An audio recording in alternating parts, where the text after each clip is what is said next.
Bandidos, it's Wednesday, June 7th, and if you're here for the Year 5 Season 1 reveal of Broken Wings, then you're in the right spot. Let's hit it! Ready? Okay. Shh.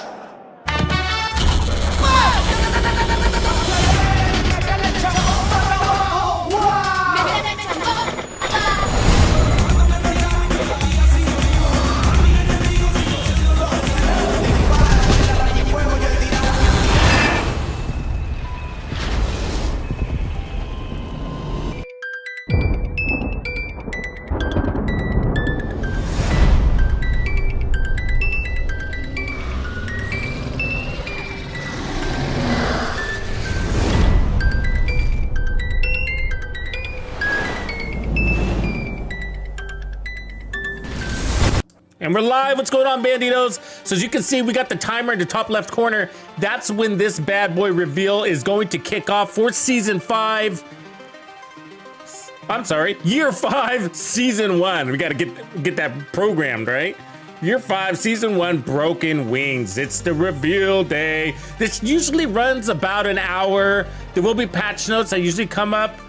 If they're not already up, I haven't even checked, but they're usually up right after the stream. So either way, we're gonna get the dealio. They're gonna walk us through what we can look forward to this season. First off, though, I would like to do a sound check before we get too far into this. I want to make sure my audio is coming in loud and clear. These days, when I'm co-streaming, it's you know, a little bit different of a setup. So, can I just get a sound check maybe from some of the mods? How does the sound of my mostly my microphone, how's that sound right now? Any of my mods can help me out, or my regulars, whatever. And then I need a second sound check. It sounds great from Scale. Appreciate you. Okay, cool. So check this out. I'm gonna real quick, mods, I'm gonna put on this Twitch real quick. Just a quick sound check to make sure we're gonna be in good shape for the stream. And so I'm gonna play this. All right, this is just Twitch. Yes.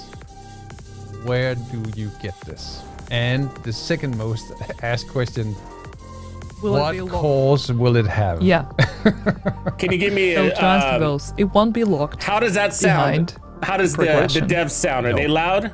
It the will devs be sound good? on the season pass track. And it will have all 3 cores like the Memento. I wanted to show like that, but Cool. All right.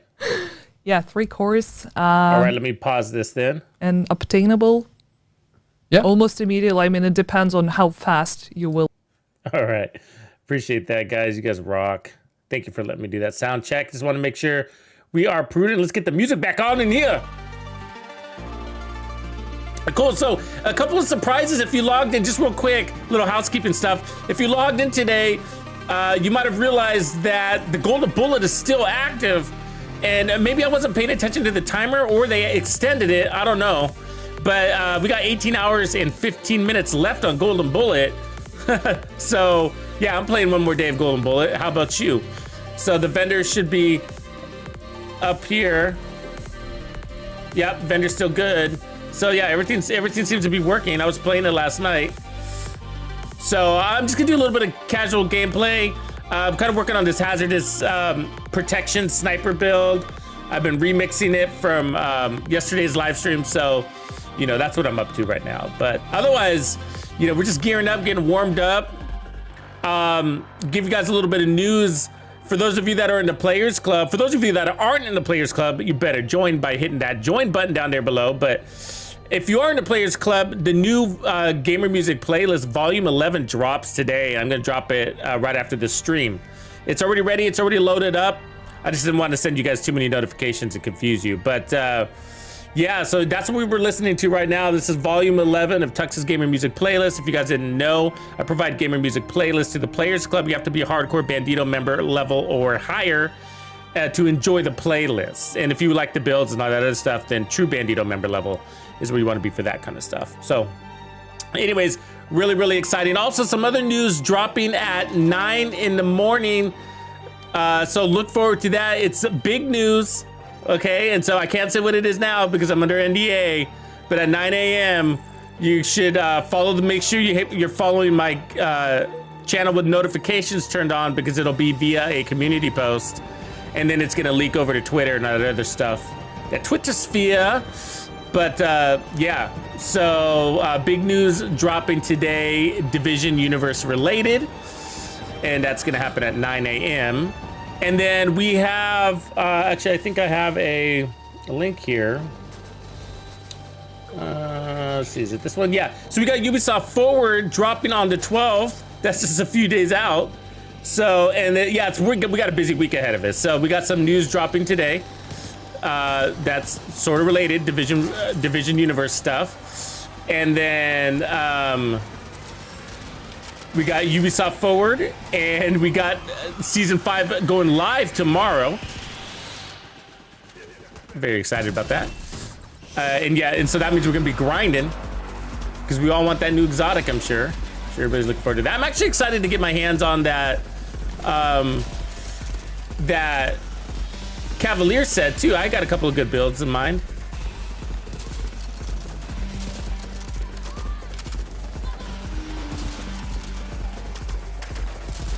So with this build, check out the immunity to the riot foam. You see that? So I can just throw my decoy out there for a second so I don't get killed, but I want to show off. So that's what this is. This is an immunity, hazard protection, one-shot kill build. Try not to die. Sorry, I was kind of messing around, but I want to show off the fact that I can get foamed and not get pissed off because I don't get actually foamed. So what are you guys looking forward to the most? Exotics, the gear, is it? There's also the new exotic holster. So as far as I know, we're getting 2 exotics. I haven't heard anything about a 3rd one yet, but maybe we'll be surprised today. Today would be the day. Let me put out a poll.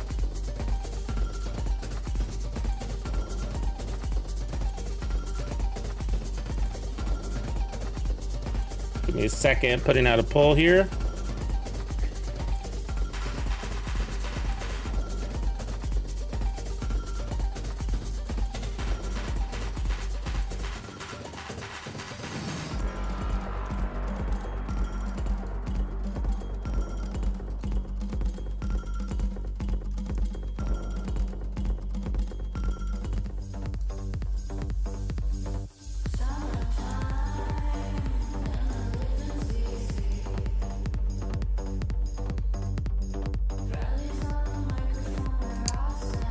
All right, just dropped a poll here asking you a question. This is happening on the YouTube side for the moment, and the question is: are you excited most about the exotic AR, the exotic holster, the gear set, or Descent game mode? Okay, I'm gonna give you guys a poll too, Twitch. Hold on a second.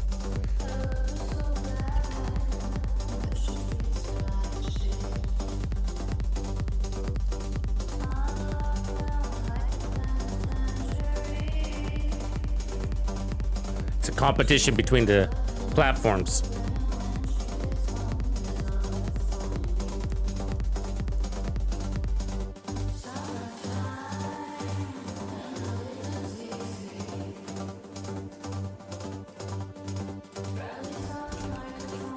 All right, there's the poll. Do you Twitchers?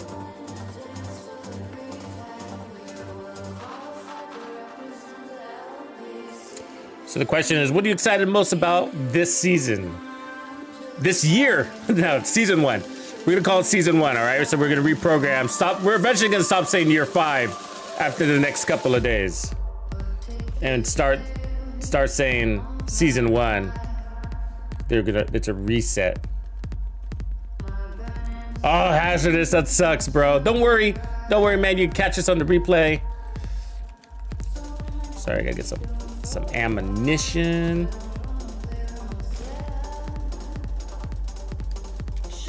I was thinking about joining Kick, man. Yeah, I am. I was actually I've been meaning to add that. I meant to ask you guys how many of you are already on Kick. I've looked. There's not a lot of Division 2 stuff there. Hardly any.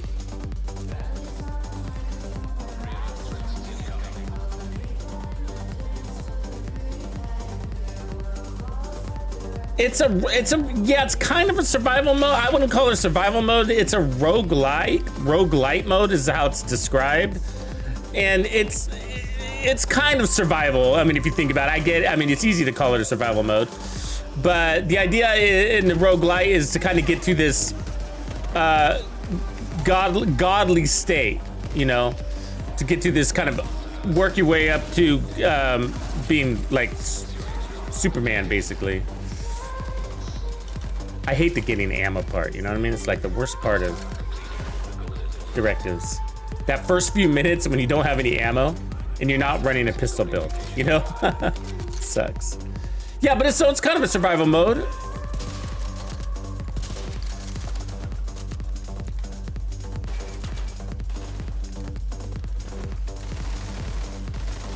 Oof. Let's bring some heat here in a second.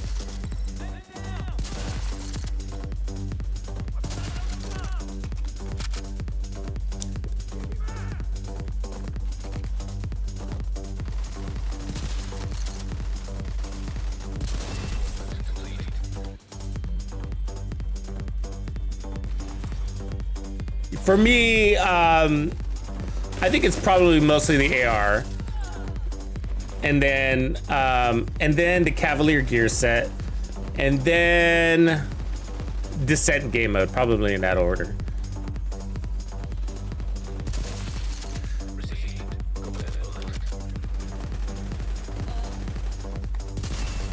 Not too excited about the holster. Seems like one of those, you know? A little too nichey, a little too in that niche department. I mean, all our exotics are kind of nichey, but you know, that one's just a little.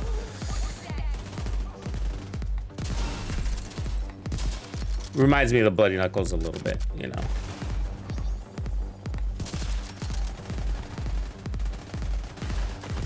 And you know, I have mixed feelings on Descent game mode, but you know, we've been talking about it a lot, and I'll be doing a full review, of course, from also something to help with the console players, because most of the reviews were from PC players as well. Not that it matters a heck of a lot in this type of game mode, but there's little things maybe. Who knows?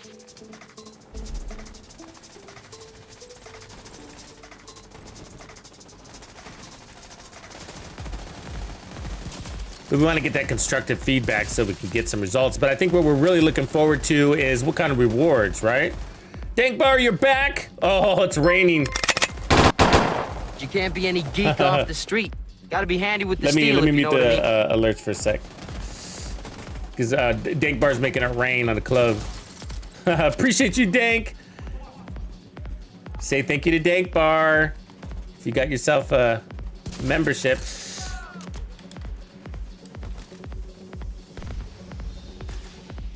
So I'm running a Memento, so I'm just powering it up right now. But this is an unlimited decoy. That's why I'm using the Mantis. And then the other objective is the status effects. And they got some mad handling on it too, so. Get these guys to come play. Ass up!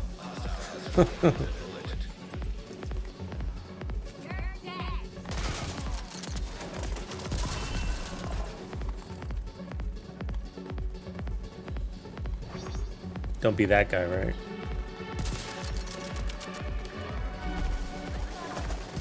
Yeah, but I'm hoping for a smooth launch, you know. I think that's a big deal, right? I've been having funny things happening over the last day, man. Like today, two different instances. Listen, I'm on the Xbox, right? And I got a very smooth instance. Like I never, hardly ever receive any of the glitches. It's like pretty rare, you know? So very stable in my experience in this game. And today, like I had two weird glitches. Like in one scenario, like my character, it almost felt like my controller was broken. Like my controller, for a while I thought it was my controller. And like the X button didn't work at all. Like I couldn't open the stashes none of the stashes would open for me. So I thought my X button wore out or something, but I could still reload. So I could reload, which is an X button activation or whatever you want to call it. But I couldn't open stashes, so that was a glitch. So I couldn't change my gear or anything like that. So I had to reset the game. I had to quit and reset the game today. So that was an unusual one. I never seen that before. And then another thing was later, my camera was stuck. So like it was, I couldn't look at it. Or it was like my controls were reversed. So I'd push forward and my character would run like sideways and shit like that. You know, it was really weird. It eventually just resolved itself, but I was getting paranoid because, you know, I'm running this Elite controller and they're expensive. You don't want them to go out, you know?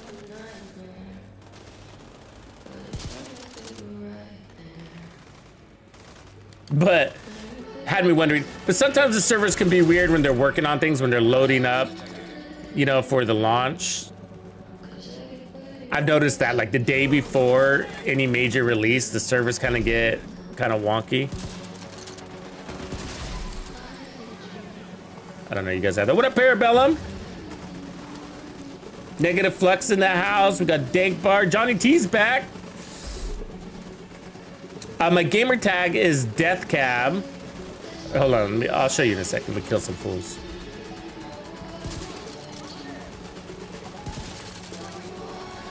But yeah, I would love to, if you guys are on Xbox, man, I would love to play with some of you guys on, for Descent game mode. I'd love to get some groups going. Plan on playing it both solo and with groups, of course.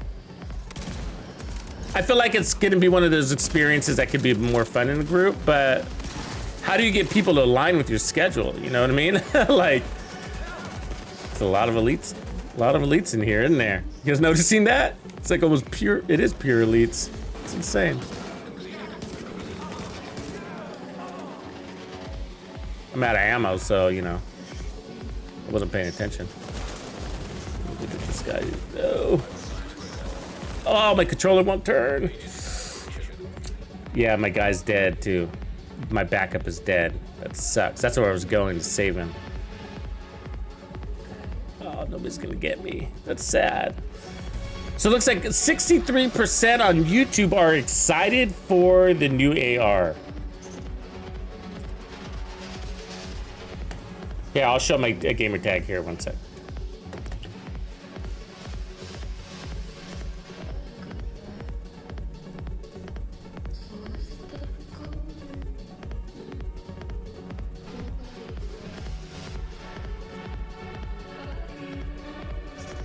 So if you want to hook up with me, it's really nice if you could say, you know, send me a message, you know, with your friend request or whatever, and say that, you know, hey, it's me from the stream, you know, or from the stream or whatever. Just because I get a lot of friend requests, as you could imagine. So, and I don't know if it's some random person or if it's somebody from the stream or whatever, you know. So it's helpful if you could send me a quick note. That'd be cool. Blue, what up, Blue? My boy Blue in the house.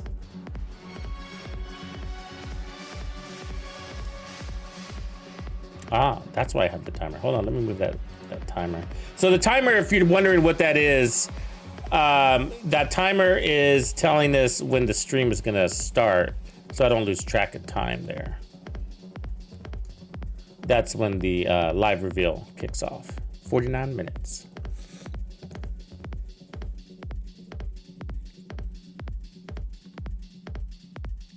What up, Matthew Nash? Crazy Bunny. Jayco in the house. I didn't see you pop in, Jayco. What's up, man? I just saw JCT Ohio. Who was that?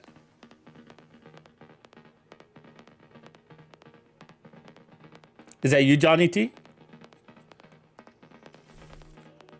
I think it is, huh? Street King? I didn't know you were on Xbox.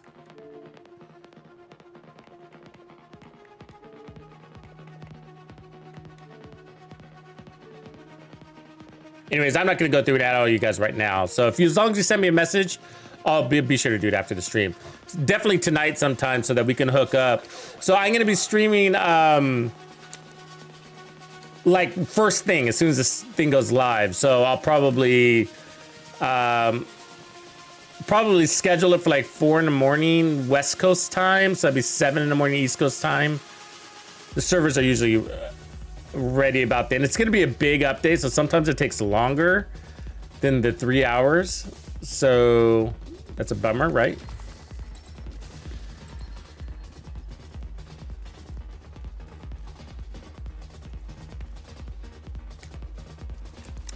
I don't know how far they're gonna talk into the future today. You know, I suspect not very far. You know, I think this is gonna be pretty tight because the deal is, oh, Tank Bar, look at you, you're on Xbox too? I remember asking you the other day, I wasn't sure I saw your answer, so awesome. I was saying because you were talking about traveling, I was like, yeah, I hope you got the Xbox because it's small. Well, at least the new one is. Ooh, that's a nice one too. Do I have ammo? No, I don't. We need to go get some ammo before we kick off this fight. Yeah, because we got Ubisoft Forward in just a couple of days, and I think, you know, maybe some of that. I mean, that's usually pre-scripted by the PR team, so you know, there's that.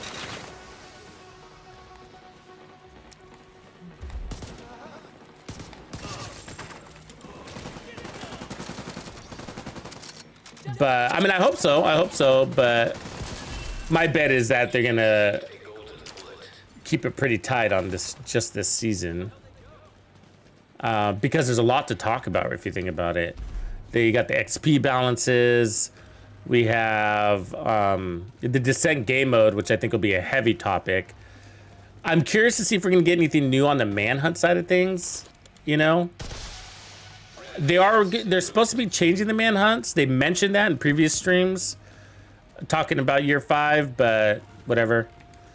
We got incursions. We got a peril event.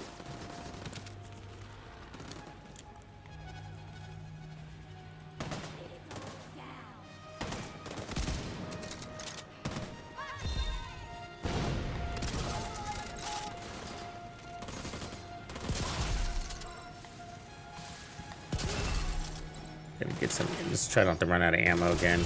Sucks running out of ammo, you know?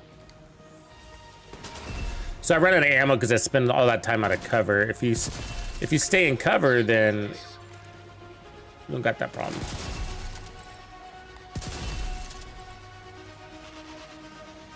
Because sharpshooter.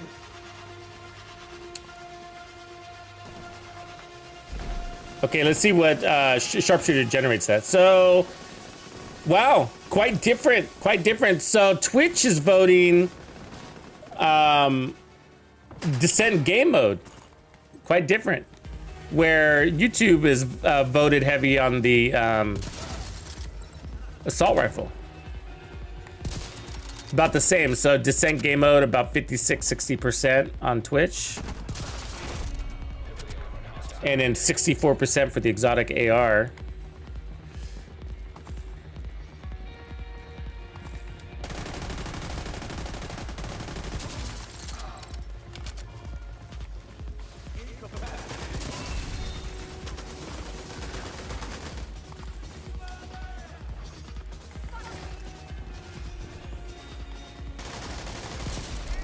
Oh, you're lucky.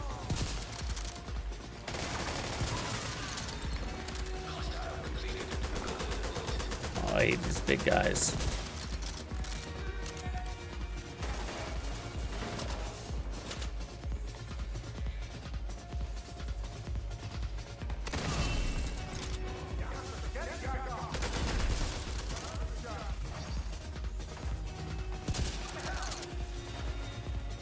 Hold still.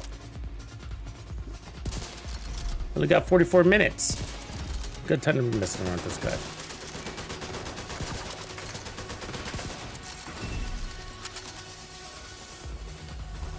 What's the gear? Oh, Xena. It's a good day for Xena. That has a protection, guys. Get some Jaco, man, what's going on, bro? Are you excited? What are you looking forward to, Jaco? What you think?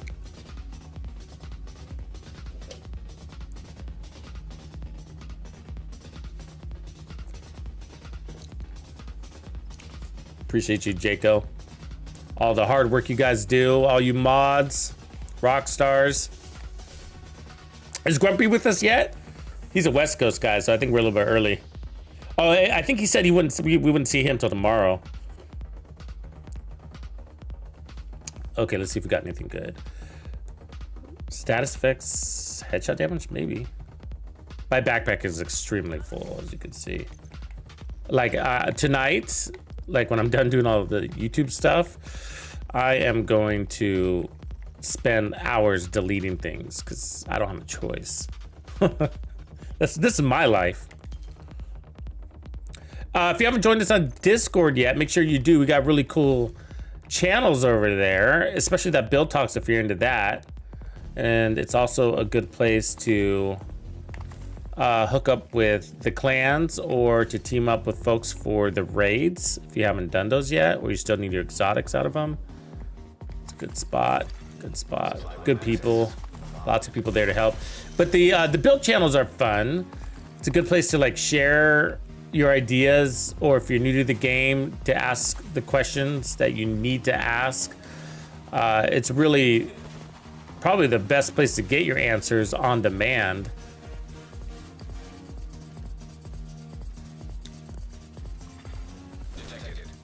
I mean, we all try to get to your answers on the comment section of videos and stuff like that, but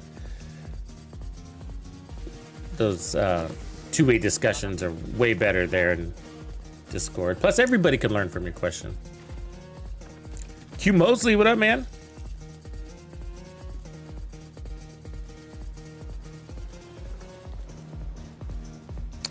If you haven't seen, also, I did put out the video, I think it was yesterday or Monday, that, you know, I'll drop a link for you guys, but it's got all the XP builds so that you can fast track your way through the rewards track.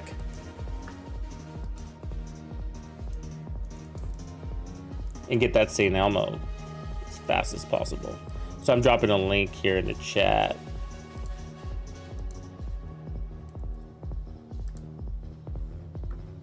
Check that out. There you go if you haven't already. 7 builds to rule them all. And really, it's like some of them are 4 directive builds, some of them are 5 directive builds, just depending on the ammo situation of the weapon. And then really, they're designed to not slow you down. They're the kind of builds that allow you to play fast, clear content quickly with those directives. And there's something for everybody. So we got assault rifle builds in there. We got several assault rifle builds. We got skill builds and pistol builds, sniper builds. What else have we got in there? SMG builds. Shotgun build? Yeah, maybe? I don't remember. Don't remember that one. Commander, what up, man? Oh yeah, that's the I'm looking at your comment there, Chupa. That one is called the Hitman build, right?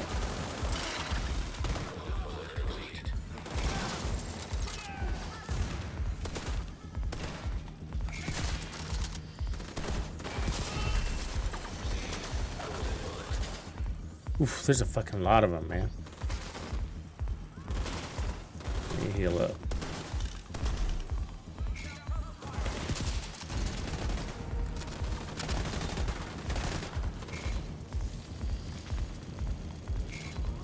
I feel like they just doubled up in numbers or something. I don't know.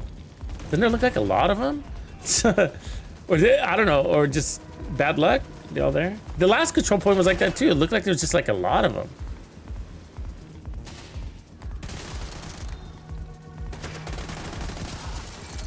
Ooh, you shouldn't have been standing there. Ooh, you shouldn't have been standing there.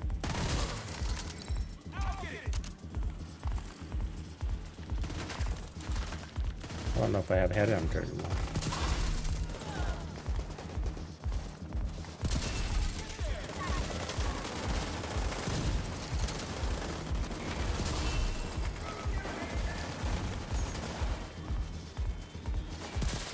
Oh, I had that. Sometimes the controller does weird thing. Is doing weird things, and it's not my controller.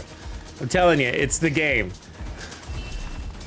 It like goes. It's not going in the direction I'm telling it to go perfectly. It's really weird. Yeah. It kind of feels like something that's like starting to lose responsiveness due to like battery failure. That's what it feels like, but it's not actually the controller, it's the game. Because every time I reset the game, it would resolve the issue earlier today or last night.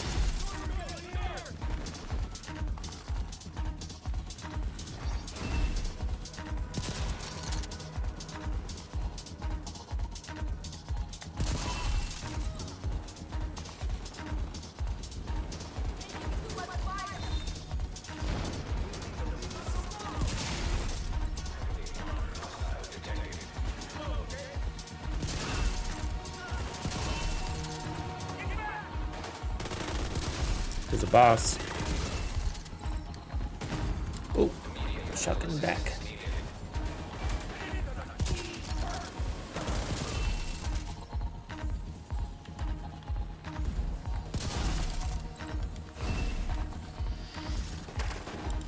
Can't wait till they turn off broken armor, man.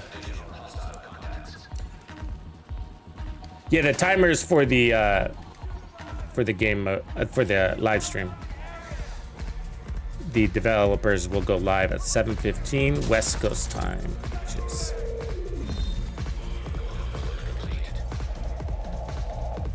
so I hit that guy's weak point and I still have oh, I did now, it just expired now, but I still had Headhunter. That's not supposed to be the case at all.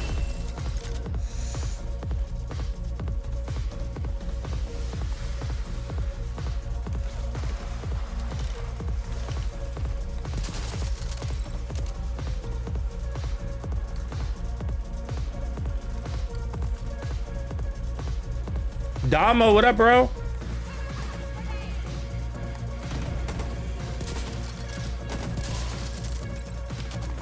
Mantis is sick.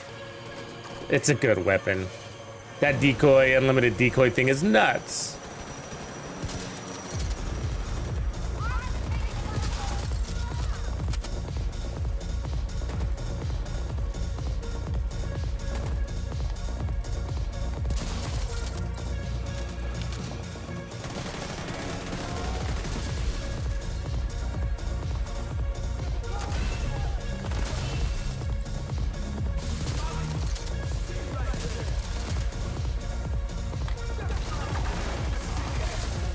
I can't see this guy. If we didn't have that armor break, it'd be a lot easier, I'm telling you.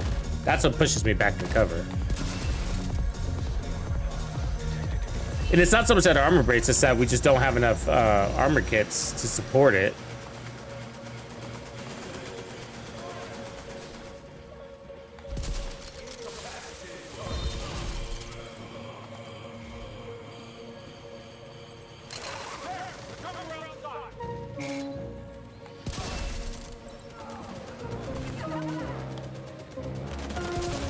Oh.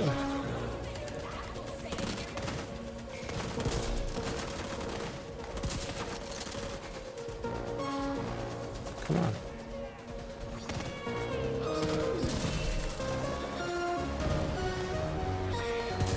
Oh, straight to the body. So, see that? So we catch on fire a little bit, but that's it. So pretty good, huh? Stand on fire. So I've taken it down. So I had it at yesterday we were playing with the 100% hazard protection. What up, Zaid from Perth, Australia? Right on. I always get confused about the hours there. I think we're like 18 hours different. Australia.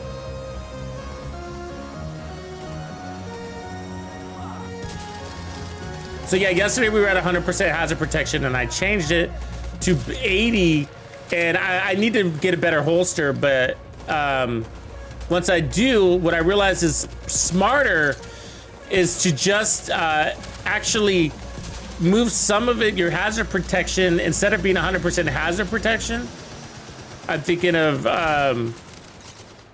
moving a little bit of it to specific hazards, and then at least 20% of it. So the last 20%, instead of being immune to everything,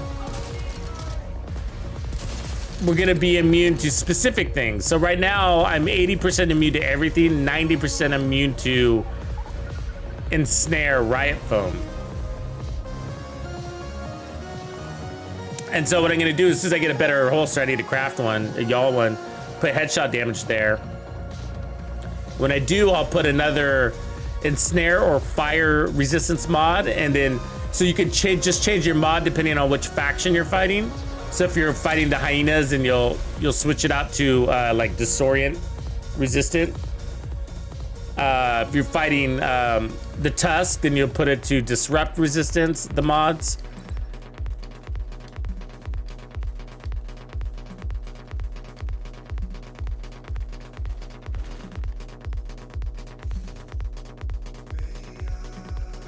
$9:41 in the PM. I don't know, Simon. I doubt it. Will we be able to re-roll exotics? I mean, ooh, that's a nice chest piece. You see that? All red with obliterate. Yeah, we're gonna take that one.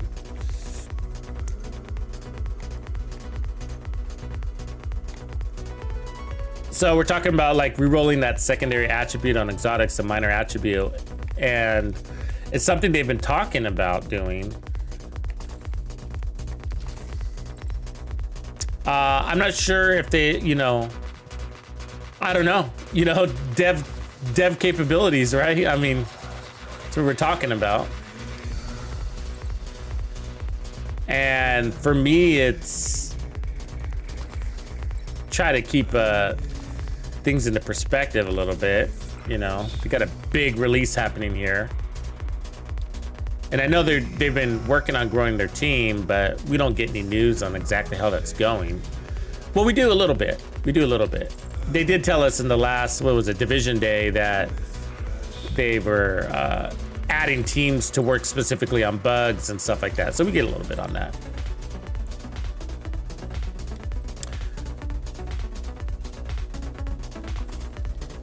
I don't know, part of me thinks that, you know, maybe something like that wouldn't happen until DLC time.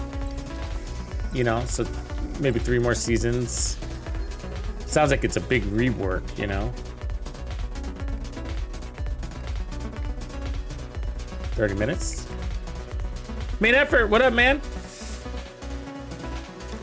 Yeah, but man, I would love that. I would love that. Can you imagine? Oh, the first thing I would change is I would change 2 things. One, I would change, I think, the Eagle Bearer. I think that needs damage to targets out of cover or damage to armor instead of headshot damage. And I get why they put headshot damage, because you're going for the head a lot, but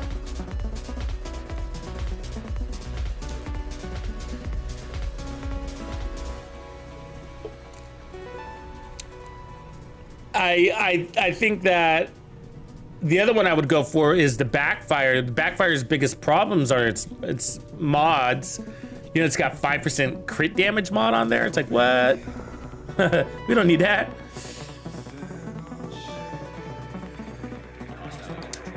And it's got magazine size. I would definitely change that to damage to targets out of cover, because it's missing a little bit of oomph. That thing. Imagine damage to targets out of cover would dramatically change that weapon. That's one of those weapons. Little things like that go a long way.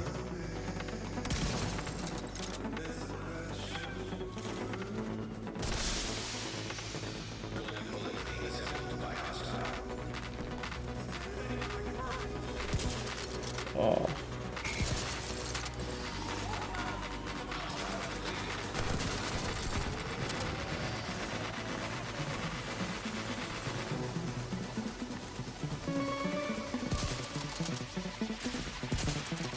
Come on.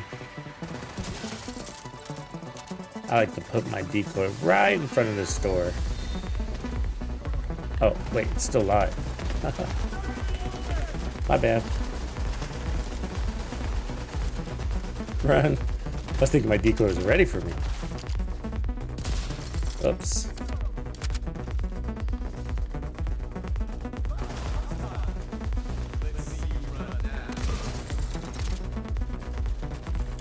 Yeah, so I've been testing the numbers, you know, on immunity and hazard protection. So this is going to be a big season for hazard protection because of that Cavalier set. And then we're going to have weapons that are going to put in more shock, right? Which is a hazard. And the PvP, and then we're going to be playing a lot more PvP. So I think we're going to see a lot of hazard protection interest this season, and I can't wait to break into the nuances, you know? Oh, this is hurting. Go that corner, get that corner. Oh, come on.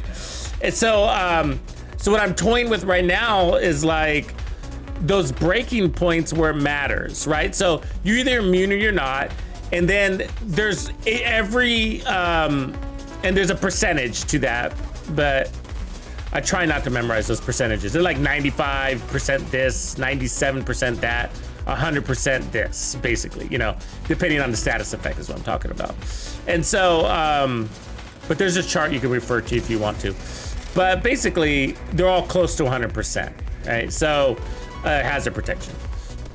And so, what I'm testing though, and so with every status effect being a little bit different. So fire, for example, you don't only catch on fire, but you also get disorientated.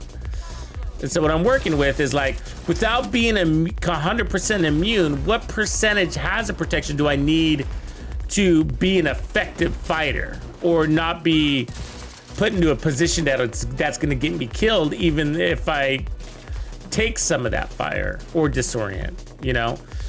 And right now I'm at, on the fire, I think I'm at 80%, and it's great.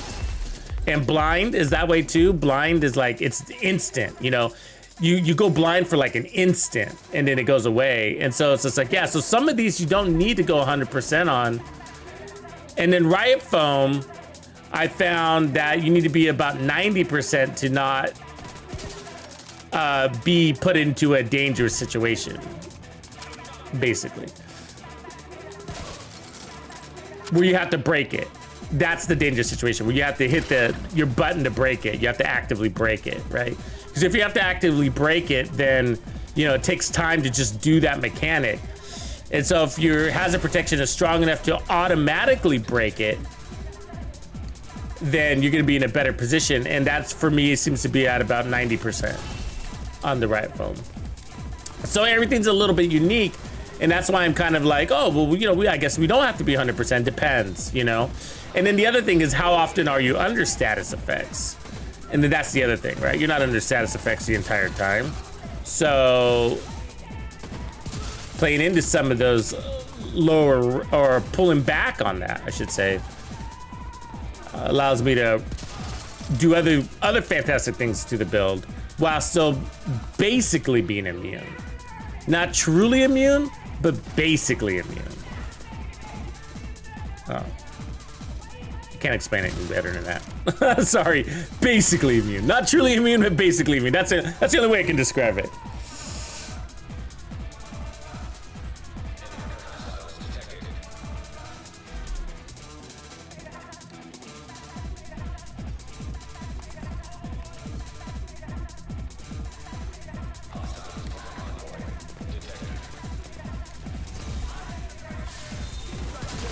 Oops, that was a bad shot. That'll give you trouble. So he'll pop me out of cover with that riot foam, but I won't stick. See that? So he popped me out of cover with it, but it won't stick. So that's a little bit of a hazard. And so that's why I'm trying to fix this holster. So what I need to do is put a headshot damage there. If I can do that, then I can roll another 10% in snare resistance, and then we'll be in good shape. And I could do it now, even without fixing that, but I like having my TAC 50 at a certain level. And that level is basically being able to one-shot an elite right out of the gate. Now you need memento trophies to do that, but whatever. And so yeah, so it's gonna be interesting to play with all the hazard protection this season. It really is, because hazard protection is great. You know, and we've been talking about it a lot over the last couple of weeks from a perspective of, hey, how do the devs make this game more difficult for us, you know, without introducing power creep? Because, I mean, to us and them, right? So we're in that point in the game, right, where the NPCs are already ridiculously tanky, right? Ridiculously tanky. And then we're pretty strong at this stage too, you know? And so, you know, what can they do? And so I think that they're gonna go towards the hazard route. And that's also why they're providing this, I think, with gear sets that help counter some of that too. Now in the past, we've just, although all of us want hazard protection, none of us, or we rarely run it because we just don't have the slots for it. And I think the new season is also gonna, the DLC is gonna handle some of that by giving us that additional gear piece that they were talking about. Do you guys see the interview with Yannick? So there's gonna be a 7th gear piece that's gonna allow us to farm for something completely different. I don't know what that means, but that's all we know. Either way, protection against hazards. Plus hazards are really annoying. They're not just dangerous, but they're annoying, right? It sucks to get caught on fire and disorientated and riot foamed all the time, every half minute.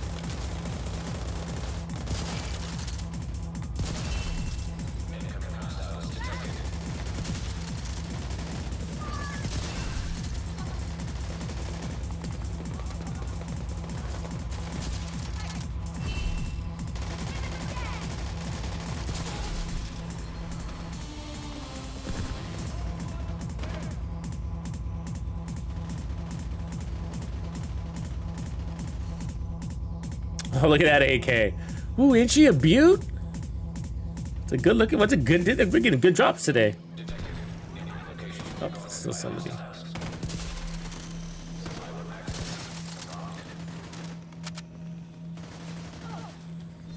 Still a bunch of guys running around. Okay, we're not done apparently. Convoy. Yeah, boots. I think it could be boots or a hat or a helmet. A helmet could be cool.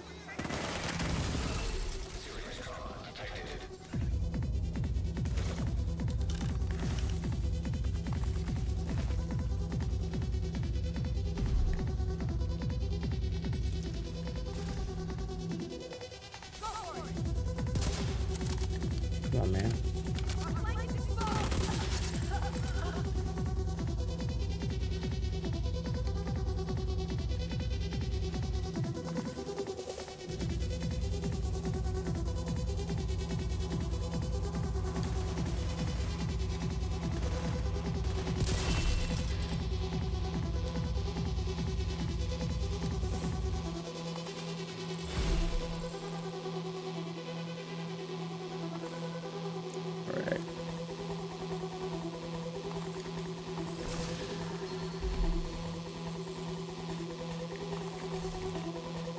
Let's see where we are. Red stars. I'm just trying to get a couple more. Yeah, 4 more. 4 more. My favorite checkpoint or control point is probably No Hope Hotel. It's an easy farm, easy to get to. The Southwest is my favorite too. The farm, so these ones here. So I usually start here, I jog over there, fast travel there, and then I jog there. And so I like when that down there's got good gear because I can farm the heck out of it.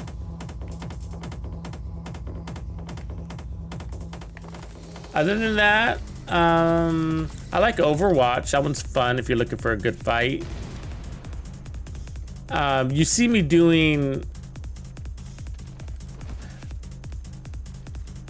probably Sinkhole a lot, just because it's close to a safe house, and for testing purposes, I'm always going back and forth. So, Gavin, I appreciate you, bro. Thanks for supporting the dream. Thanks for being you. Aw, it's sweet.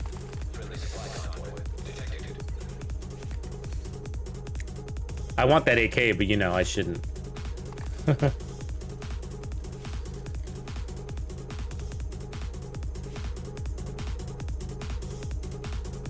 Hey, just a heads up for those of you in the Players Club, the New Gamer Music playlist, that's what we're listening to now, volume 11.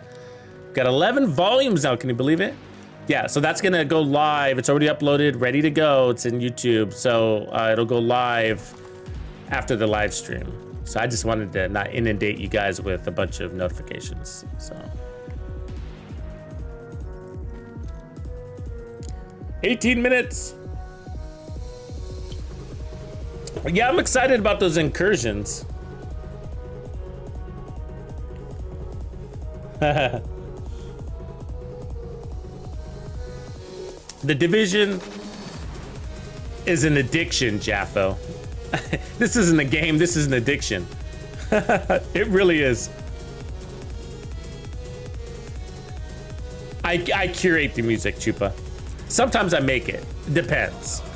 So like this, especially with all the AI technology, it's allowing me to go a lot faster. But that's usually why I don't make it. It's because I'm not super proficient in it. And so it takes me too long, and it's just, you know, got too much other things I got to do, unfortunately. So a lot of it's curating. So like assembling playlists, but for like some of it, like the intros, if you're familiar with that, those I do make.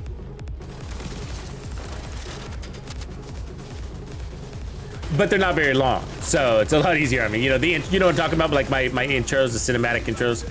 They're like, you know, usually about under a minute. They're always under a minute. And so I get a lot of requests, like especially that Bee Gees song. I got a lot of requests on the Bee Gees song. And man, these guys are going crazy, aren't they? Look at how many people are at these control points. When did this start being a thing? It feels turned up. I'm not gonna lie. I play every day, right? You know, basically. So when it feels turned up, I feel like it feels turned up. I'm not imagining it. It's a fucking wall of bullets coming at me. Thank God for the decoy, man. We'd be pinned down, I'm telling you. So yeah, so I produced those, and they still take all day to do that. Just that 1 minute worth of song. Maybe sometimes even a couple of days. But there's some really cool AI apps out there now that are free. And they're amazing. So you can text to produce. Text prompts to produce music now. So that's amazing. And so this is all new stuff, right? This is all new stuff. And then the other one is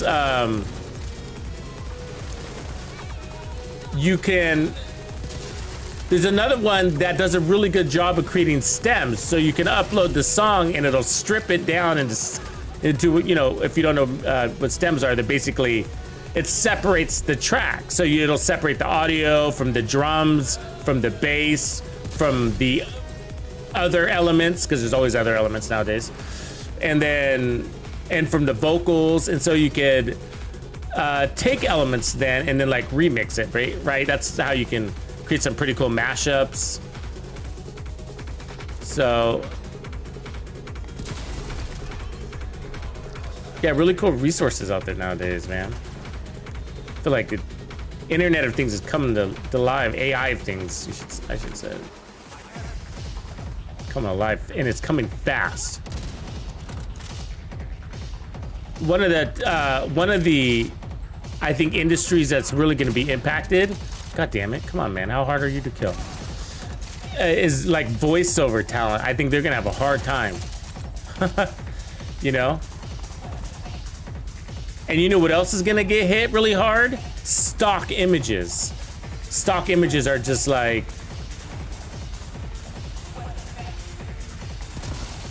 check this out. Let me show you something for a second. I'm gonna flip the screen here real quick, all right? Watch this. Watch, I'm just gonna click it for like 1 minute. All right, so just hang in there.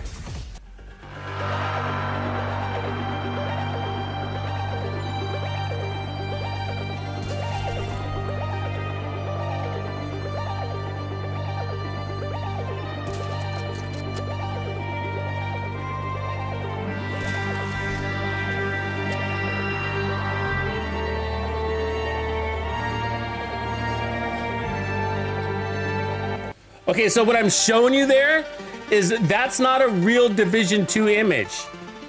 I used AI to make that image. Isn't that crazy?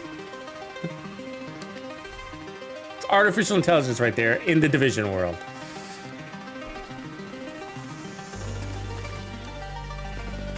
Yeah, so you can do some really cool stuff, man. Yeah. And so, but it looks like a legitimate, like, game cover, basically, right? Well, at least I think so.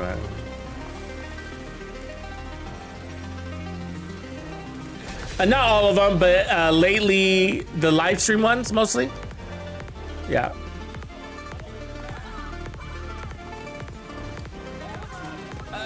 As of lately, they're gonna mostly be AI.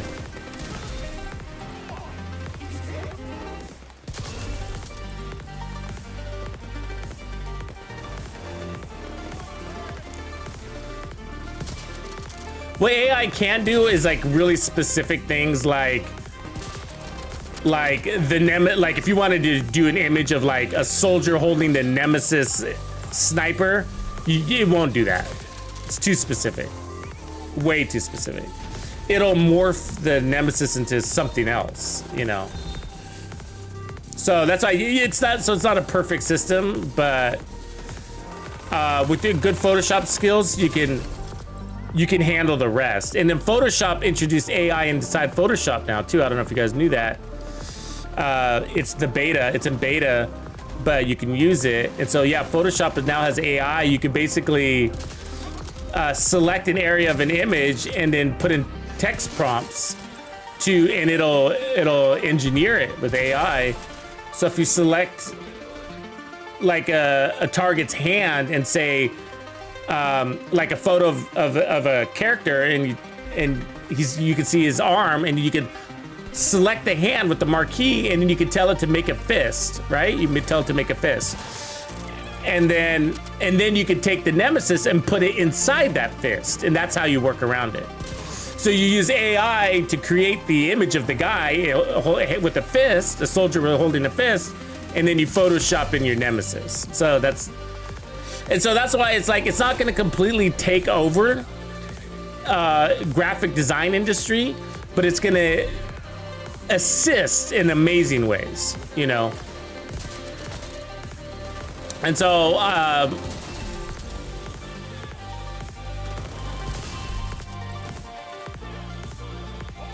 but yeah, it's going to disrupt, I think it's definitely going to disrupt industries, but I think I don't know, who knows, but from my perspective, for me, it's an enhancement, you know? It's not replacing anything. It's like having a really good personal assistant. 10 minutes? Okay, we'll gear up over there. We'll get things set up in a minute here, guys. All right, so when we're at the basically 4 or 5 minute mark, then we'll pounce on over to the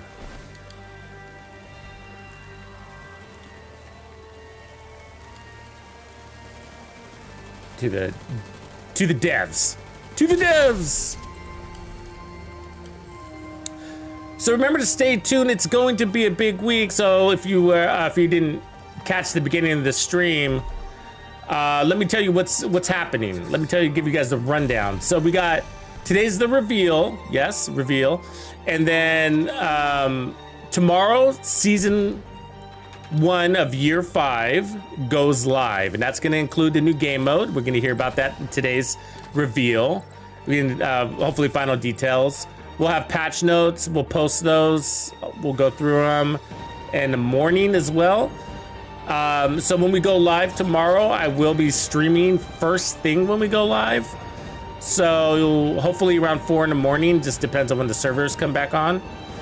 And then on the 12th, we have Ubisoft Forward, and there's going to be a lot on the Division universe discussed in that and more. Also, as of 9 a.m. today, we're going to have new news, big news on Division universe. Can't tell you what it is yet because it's under embargo, but you will know at 9 a.m. So that's huge stuff. It's gonna be a busy week, busy month. Busy summer, busy fall, busy fall. It's gonna be a busy year. I'm really excited. I'm pumped.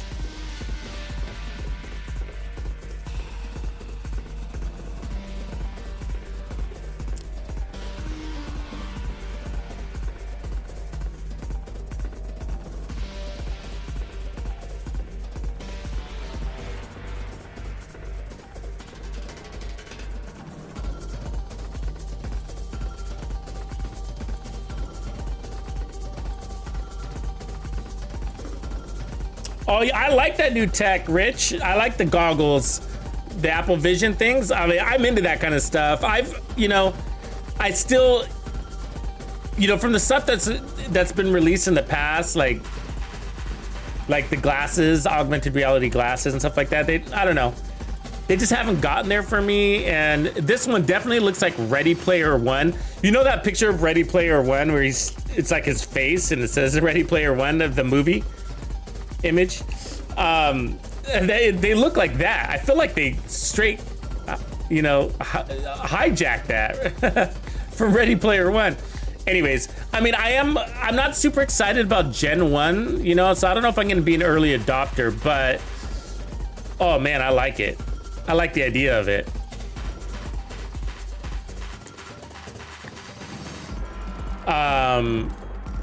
For me, I see it as like really nice for production that I'll be able to stream and then maybe have my chat right in front of my face so that I, don't have to take my eye off the games, kind of use it as a heads up display for my live streams.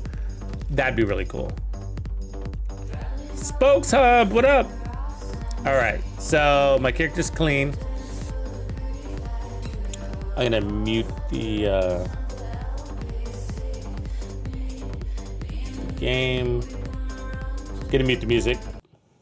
I know, listen how quiet it gets, but the music, it's kind of sad, right? All right, so let's head over here to Division Twitch here, and then let's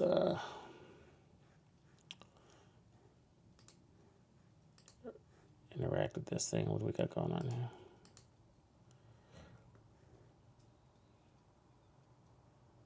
It's weird that they don't schedule their streams. It just magically goes live. That kind of bothers me a little bit. You know what I mean? Like, I feel like it should be like,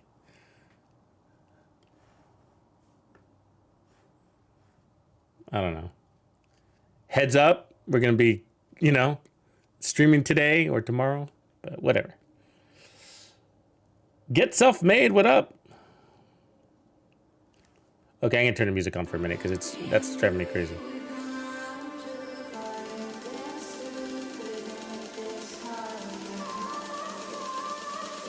We need some more content from them, huh? I mean, look, the last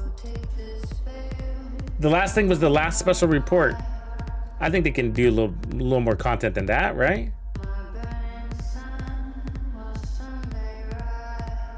You see that? They don't have very much content here. They need somebody on here, like, streaming the game. You know what I mean? Don't you guys think? I mean, just hire some intern. They should put some intern, just let them play the game, get good at it. I don't know.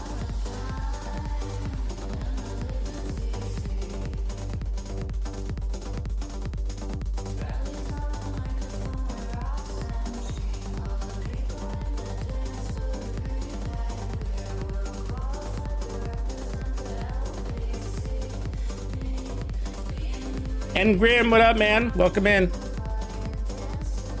Yeah, the rebuilding the castle thing, I'm still kind of confused on how that's gonna pan out. Black, All-American. I was thinking like, whoa, because don't we already have a rebuild? I don't know. You can't be any geek off the street. Gotta be handy with the steel, if you know what I mean. A third eye. Welcome to the club, man. Hardcore Bandito. You must be looking for that gamer music playlist. Volume 11 is coming out, and at hardcore level, you get access to the gamer music playlist. So right on, welcome. If you didn't know, there's a members playlist at the top of my YouTube page. You can find it all right there in one easy location. After this live stream, I will publish the gamer music playlist. Dankbar, you're everywhere. Appreciate you, man. Dankbar, I got you in 3 places, don't I? So I got you in Xbox now, Twitch, and YouTube. Are you in a clan? You in a clan? I think you are, right?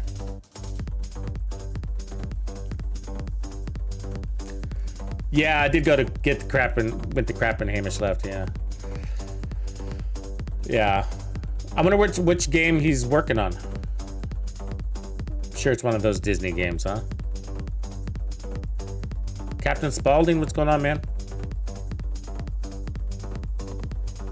Yeah, I think it's an amazing way. I mean, so they do on the Ubisoft page, but they always seem to be doing the random games on Ubisoft. So the Ubisoft's got a Twitch page and channel, and it's always going. You guys ever been to the Ubisoft one? So they got a link here at the bottom, as you can see. It's always going, man. But it's always like roller skating and shit. Something weird, you know? Those games that we don't play. Those ones. How many of you guys are getting excited about Assassin's Creed? We got any Assassin's Creed people in the house? Give me an AC in the chat if you play Assassin's Creed. I was thinking about getting into it on the side, you know? I've always wanted to. I've always wanted to. I don't know where I'm gonna find the time, to be honest with you, but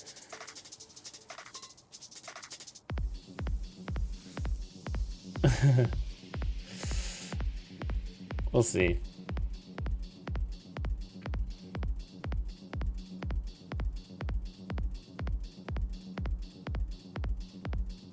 Right on, Third Eye. I appreciate you, man. In the right spot. All right, we got a couple of DJ Sammy's spokes. All right. Electra, you play AC? All right. Well, if Electra plays, shoot. I'm in. Draft plays AC. Okay. Smoker does too. Okay, a lot of people, huh? Now, I wonder if most of you are PlayStation people.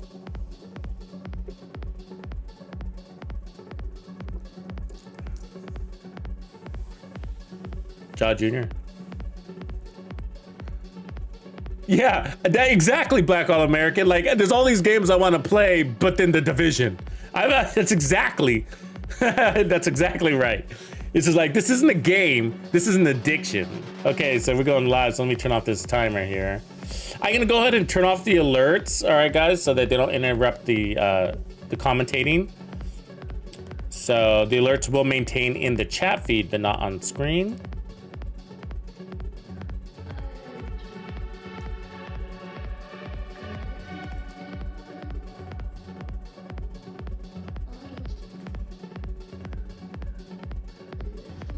You got Series X. All right, Captain.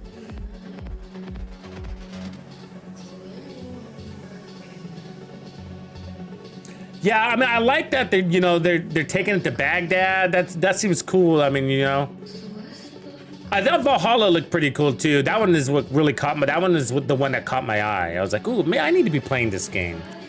But you know, it's really got that Splinter Cell. I mean, I've never played, but from the outside, it looks like just this take on like next level Splinter Cell, you know? And I haven't played Splinter Cell since the originals. Here we go.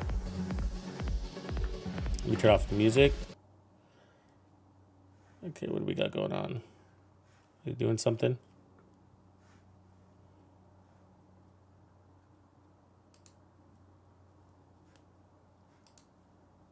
Okay, it says they're live. All right. That big. No audio yet.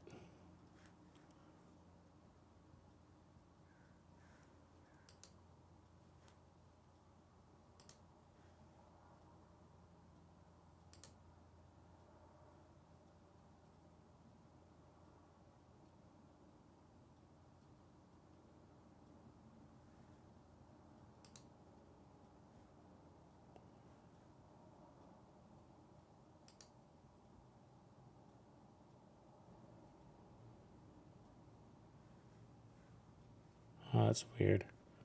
Hold on a second, let's figure out what's going on. There we go.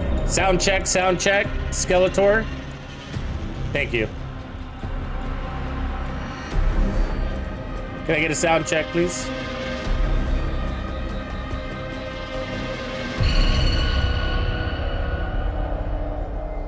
Thank you, sir. Okay, so I'm not gonna talk over them, so you know, so I'll try to keep my comments limited until after the stream. I'm not gonna be that guy. Appreciate you, Commander. Thanks for those audio checks.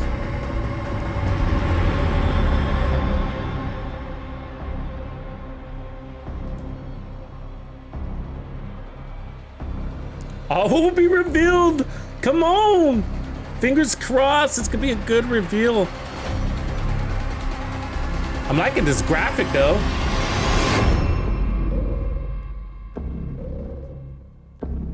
It's the aquarium. Thanks, Ghosty. Good to see you back, Ghosty. Hosting this. Morton said that we'll see a little bit of him. I don't know if he was talking about the special report or if he was talking about Ubisoft Forward. But he said he was only going to get a little bit of camera time. That he doesn't normally do it or like to do it. We'll see.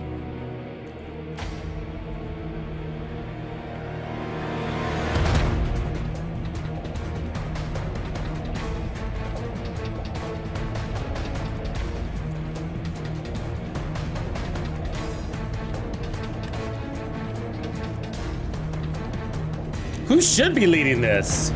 You know? The community leader?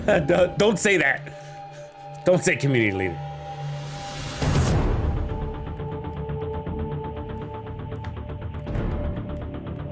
I mean, with all the Division games coming out, they need a dedicated representative. Or a few of them. You know, a few of them.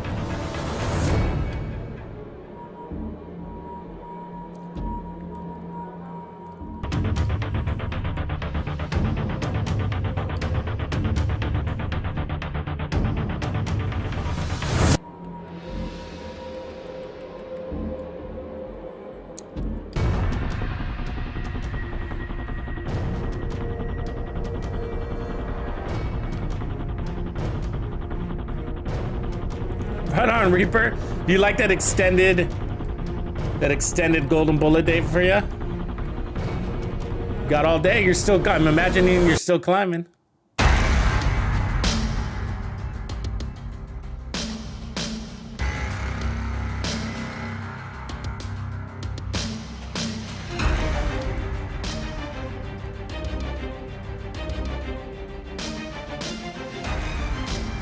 Did you guys ever watch the special? It's on YouTube about how and who they hired to develop the music. It's quite interesting.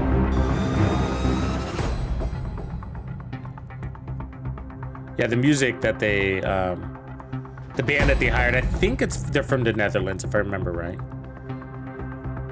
Somewhere up there.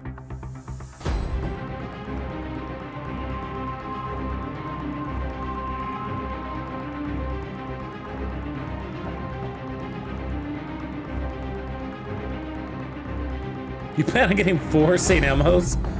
You're insane. Plus the rewards track, so you probably have 5.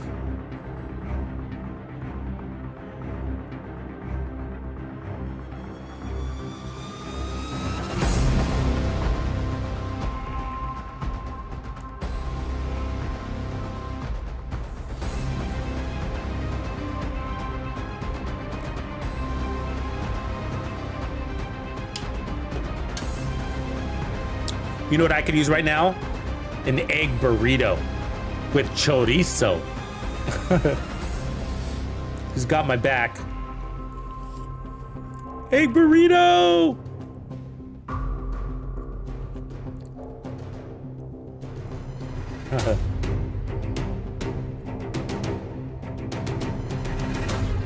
Salsa roja. Yeah, I'm thinking about breakfast. What up, John Chase? Good morning. Welcome in, man. Right on time. Well, apparently early.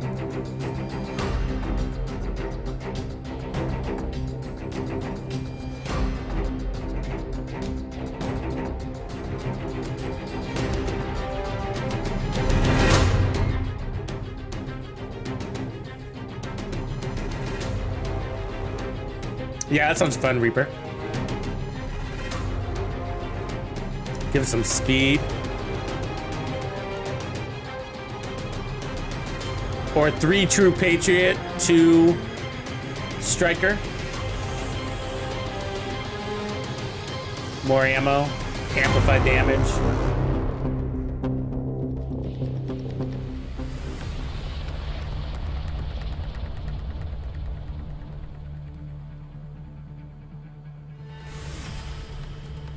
Because it's sort of a debuff. Yeah, I'm fine. I'm looking forward to making these year 5 builds too. You know, I'm glad they made the change to Cavalier. We'll, you know, in making it more PvE conducive, where it was pretty heavy PvP at first.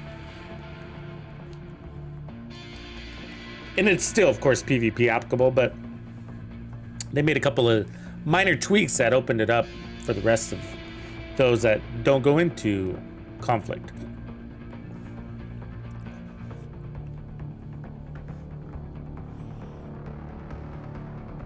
Yeah, where's Grumps at? Actually, he said he wouldn't, he made a comment yesterday's stream that we wouldn't see him until live day. So tomorrow, you might, which means he might be traveling.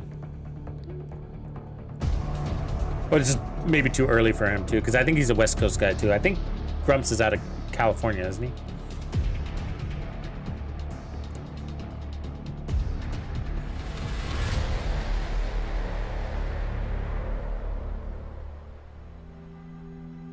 You know, I love the Hunter's Fury set too, but you know, I don't really like it with SMGs anymore. Isn't that funny? Like the Dark Winter and Hunter's Fury used to be like the shit, right?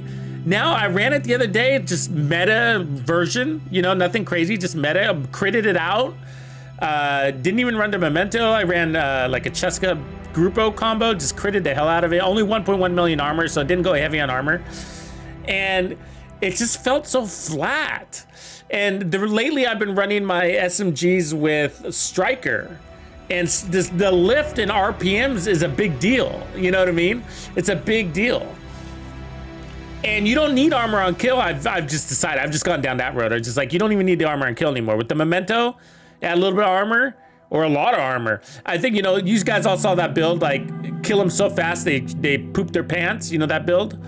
We were using the tactical vector with 4-piece Striker, and then I think we're using Intimidate and the Memento. I mean, that has only 10% armor, no armor on kill. That's got no armor on kill on that build. Only bonus armor on kill. And I don't know, what is that one critting at, like 1.3 million? And then Hunter's Fury crits at like, with the Dark Winter, all right, fully loaded at like 600,000-700,000. So you get twice as much damage out of Striker on these SMGs, plus a DPS lift because of the speed.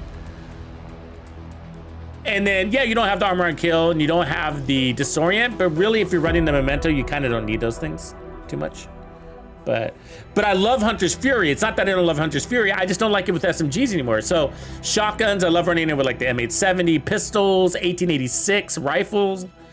But I really love it with pistols. That's my favorite combo, the pistols and the shotgun combo too.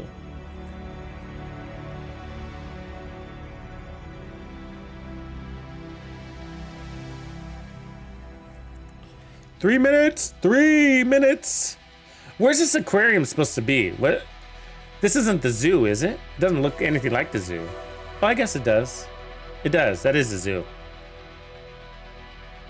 It looks prettier than what we're used to.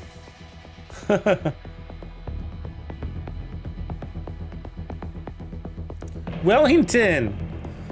Wow, I haven't seen you in a minute. Good to see you back, man. What up, Tony?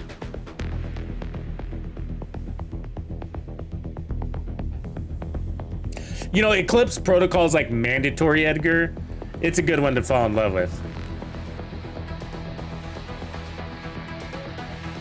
It's like mandatory. I mean, one person running Eclipse makes Legendary way easier. You know, if you just got a guy riot foaming, you know, and pulsing, things just go way easier.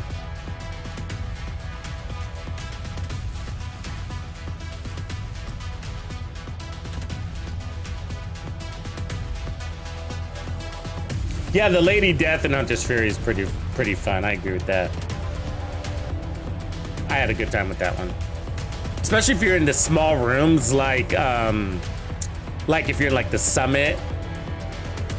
It also can be really fun in Countdown too, where you're always running in circles. So at least you're running in circles fast.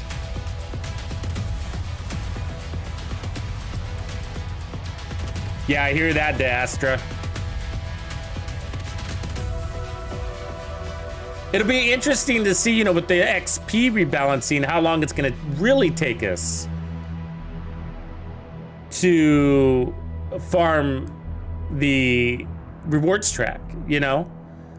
Like if it took you a day previously, you know, some people could farm that rewards track in about an hour and a half or 2 hours if you team up with the buddies. But,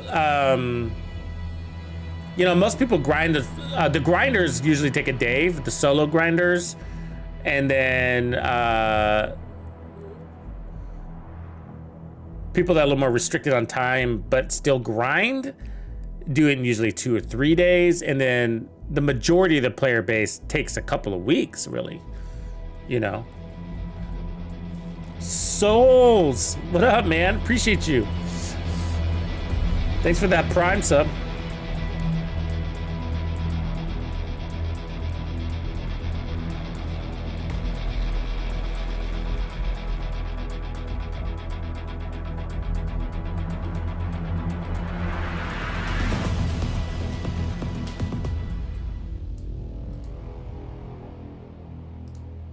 All right, here we go.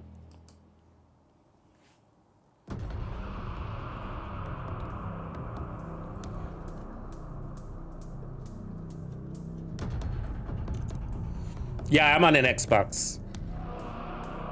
We have 3 or 4 clans on the Xbox. How many clans do we have right now? I lost track. Latina told me the other day and I can't remember.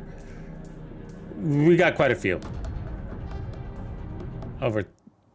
Hello, everyone, and welcome back to Special Report. My name is Daria Ilina. I'm the community developer for The Division 2, and today with me is our product director, Morten Reiberg. Hello, Morten.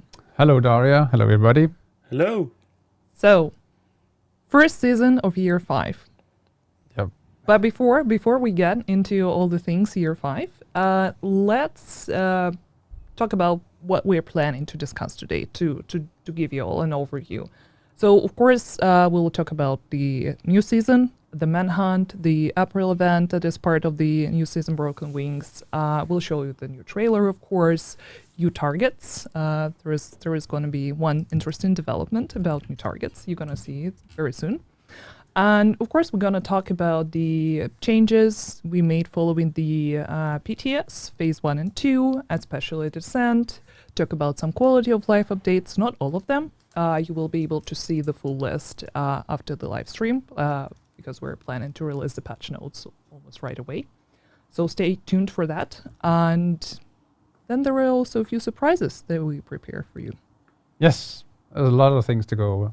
So Yeah. super exciting to kick off Year 5 right around the corner. And before we're going to do that, let's probably just mention the Season 11 conclusion. How did you find it? How did you like it? I think, I loved it. And I think from what we've seen with our players, they were surprised. It was tough. It was probably a bit too tough. But at least it was a very exotic moment in time for the story and how that evolves. So yeah, it's very exciting to go into this season and see how that develops. Oh yeah, there is going to be a continuation of the story for sure. Lauren Stone prepared a lot of interesting things for us to discover. But before we go into first season of the year 5, I think it's important to have some sort of a story recap, especially for those of you who had no chance to play through season 11, or for the players, for the future players, right? That they won't have a chance, unfortunately, to witness it in person. And for that specific occasion, we decided to team up with one very well-known content creator, I would say a lore master. You guys all know him very well. It's NGN, our favorite Aussie. And together with him, mainly it was him, right? We created this super nice story recap. Let's watch. Agents, Natalia Sokolova has gone too far. Using the countermeasure program recovered from the attack on the Kansas core, she has disabled the White House's defenses and attempted to retrieve her lost asset, BTSU leader Barton Schaefer. Her mission was thwarted by the heroic sacrifice of former True Son, Captain Fred Lewis. But the division had no time to celebrate this win or mourn their friend, as the Black Tusk abducted several members of the community who are responsible for major services in DC. Agent, your mission is to recover our missing people. Some of these assets may be familiar faces, and a few new people who have helped you in the fight to save what remains. Agents. Super nice. I love it. Thank you so much, NGN. Yeah, it's good to just get everything set and recap for people the situation, the dire situation that we're in right now, with Sokolova taking more and more presence in DC for sure. And it's always so pleasant to just listen to NGN talk. It's just this shade SMR. Oh, I know that he doesn't like when we say shade, SHD, especially for you, NGN. So yeah, basically we're ready to move to Year 5. Year 5, Season 1, called Broken Wings. And in the wake of the attack on the White House, we're going to be tasked with rescuing 11 people who we discover are missing. Yeah, so for the first season, we're going after a part of those, and that's going to pan out throughout the next couple of months, and it's going to be extremely exciting to turn everything upside down, I would say, versus what we've been used to, hunting targets. Now we are set to get our people back. Yeah, let's watch the trailer.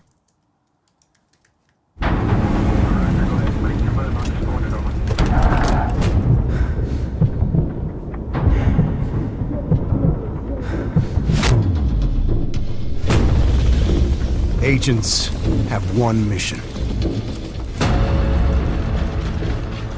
All the threats we face. All the sacrifices we make. They're in service of one overriding purpose: to protect our community. And if we cannot bring our people home, then we fail that mission.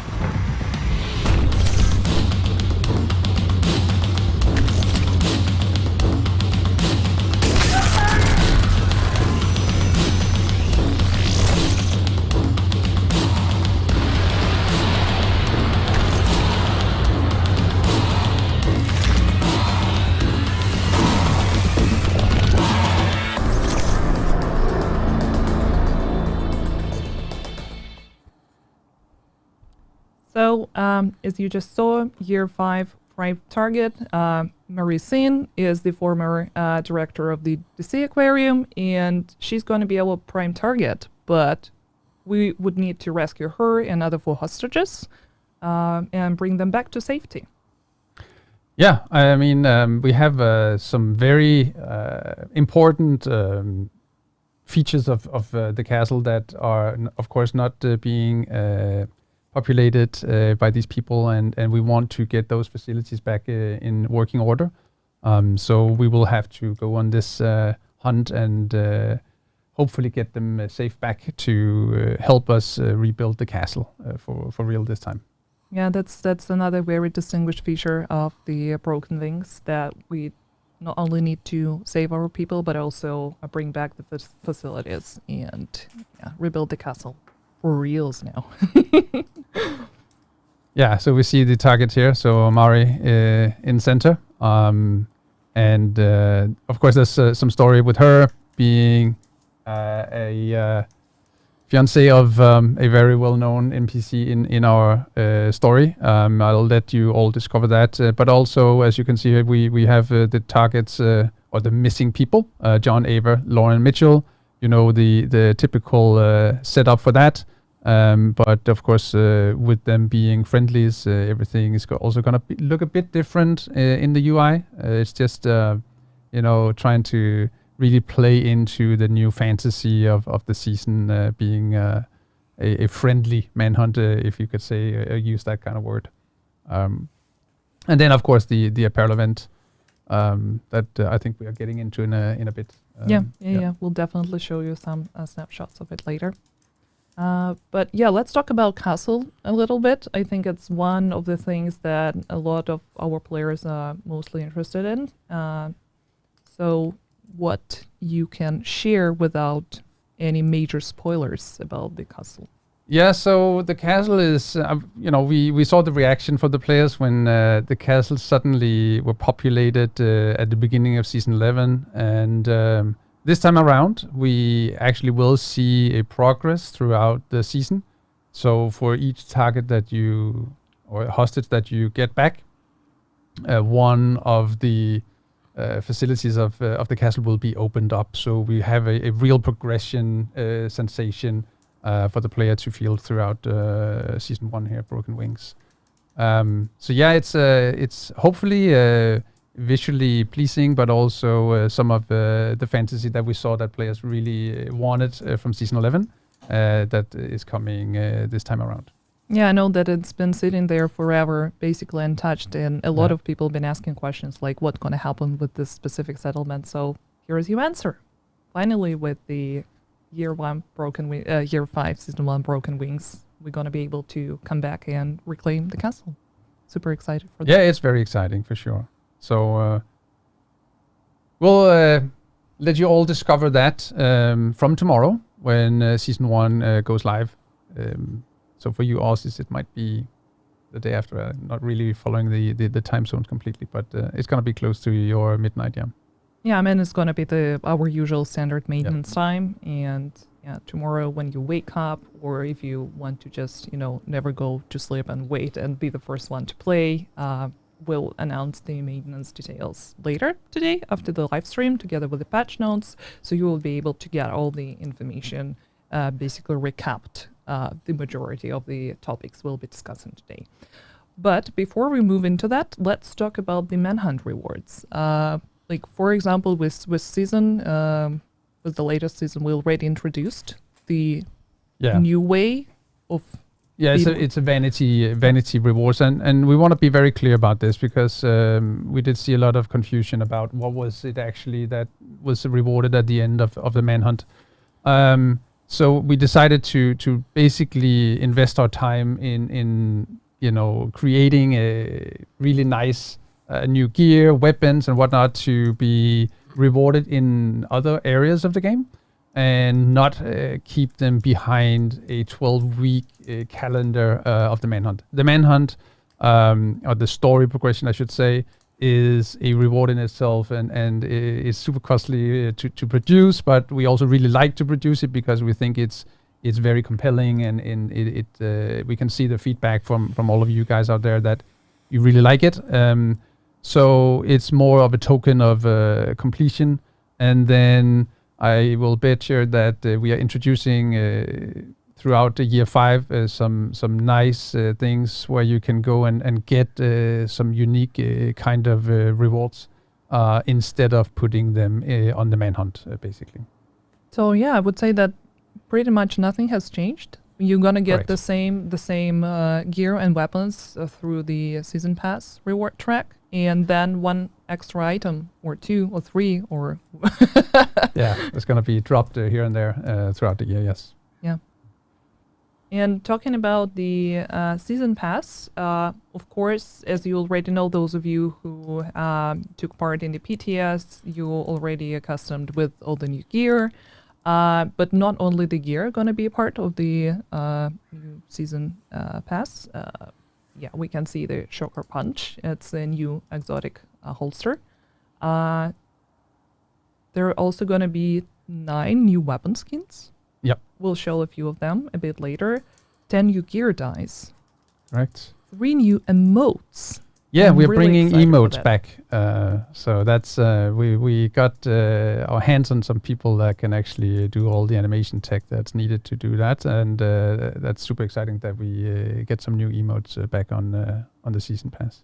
Yeah, also 3 new arm patches. Yep. And special Year 5 Season 1 vanity outfit. Yes. There's of course we're introducing the normal standard vanity outfit. You can see the Cavalier gear set on screen right now. But yeah, we have a standard vanity outfit that unlocks pretty early on in the season pass. And then something new that we're introducing with season 1 is another outfit to collect on the premium pass, which we revealed a little time ago. I think it was on Division Day. That the Splinter Cell outfit will be a part of the season pass. So this is something that we would rather reward players with as an example instead of putting stuff on the manhunt completion. And a new helmet as well. So a lot of new vanity items, and I think that's something that players has been asking for a long time Yes. now. So it's very exciting that we're gonna get a lot of them. And yeah, you can see the Sand Elma engine. It's another exotic assault rifle that's going to be available with the Season 1 Broken Winds. Yeah, I think from the PTS feedback, it's a very sought after a weapon. People seem to like the fantasy of the Saint Elmo engine. And here are some of the weapon skins on the track as well. And just to mention quickly that Season Pass is of course optional. Here is just a glimpse of what is going to be available. There is 100 items you can get through progressing, and a new helmet available as the final level 100 reward. That's something I mentioned, sorry. But yeah, it's available in the game store for $9.99. It's completely optional. And yeah, it's also available through Ubisoft Plus to Ubisoft Plus subscribers. And yeah, here we see a few nice Yeah, some of skins. the last Yeah. skins I really we love have. that one. And I think we're just going to ramp this part off with the Splinter Cell. Here it is. Outfit that will be also part of the premium pass. Yeah. All right, cool. But talking about vanity, there is one April event that's going to be a part of this season called Escalation. Yes, Escalation Apparel event. So this one is inspired by Shade Tech and Black Tusk. So we, Palace team and Palace especially had this fantasy of, all right, how would the Shade inspired part of a, the Black Tusk are very evolved and have a lot of tech at their disposal, and how would that be if it looked, from a Shade Tech perspective? So that's kind of the fantasy behind this, and we have a few of the outfits you can see here. Again, there are some visual effects that are not super easy to show on a still image, so you'll have to wait to see those in game. But I think it's a really nice looking set of outfits that is a part of the Escalation event. Yeah, and here is a preview of some of them created by our content here at Massive. Hello, George. So just to mention that Apparel event is dropping very soon. The this month to be precise. The final date will be revealed Yeah. a bit So later. it's later in June, yeah. Yeah, and just a reminder for everyone that the April caches can be earned from 3 sources. One free key will be granted to all the players. Another source is shade leveling, 1 key for every 4 shade levels, and direct purchase with premium credits. And if you're a season pass owner, you will be granted 3 extra keys. So yeah, don't miss a chance. We'll make an announcement soon.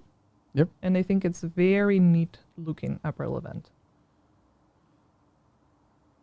We hope you like it. We do at least.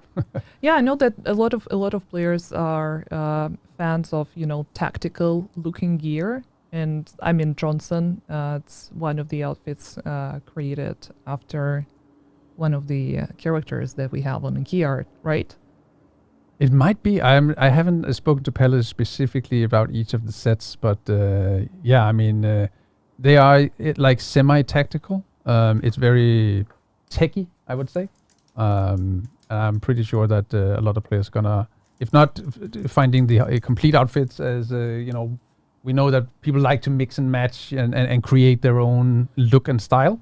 And I'm pretty sure there are some pieces in here that will be used quite heavily moving forward. And would go very well with a Splinter Cell outfit. Also that, yes. I just love this hat to the right here. Yeah, the hat is super nice. Okay, that's. I think we actually talked pretty much about everything concerning Year 5 Season 1 Broken Wings. And of course, apart from that, there were more updates and more things that we wanted to discuss and announce. So let's talk about some other updates that we have prepared for the live stream. BTS results and Descent. Talking about, since we already started talking about the gear, I know that there were a few changes following the first BTS regarding the new gear, weapons, and talents. There were going to be more details about that in our patch notes. Not a lot has been changed since BTS Phase 2. No, just just to clarify and make sure that everybody understands again that when we're running multiple phases of the PTS, it is to test different things and see how both players react, how the game reacts, how it fits in, and based on that data we get in, we are making the decisions or final adjustments before we go live. And there's quite a few adjustments. I would call them adjustments. There's only one big change since PTS 2 in terms of gear and whatnot. And that is, we tested 2 different variations of the Cavalier gear set.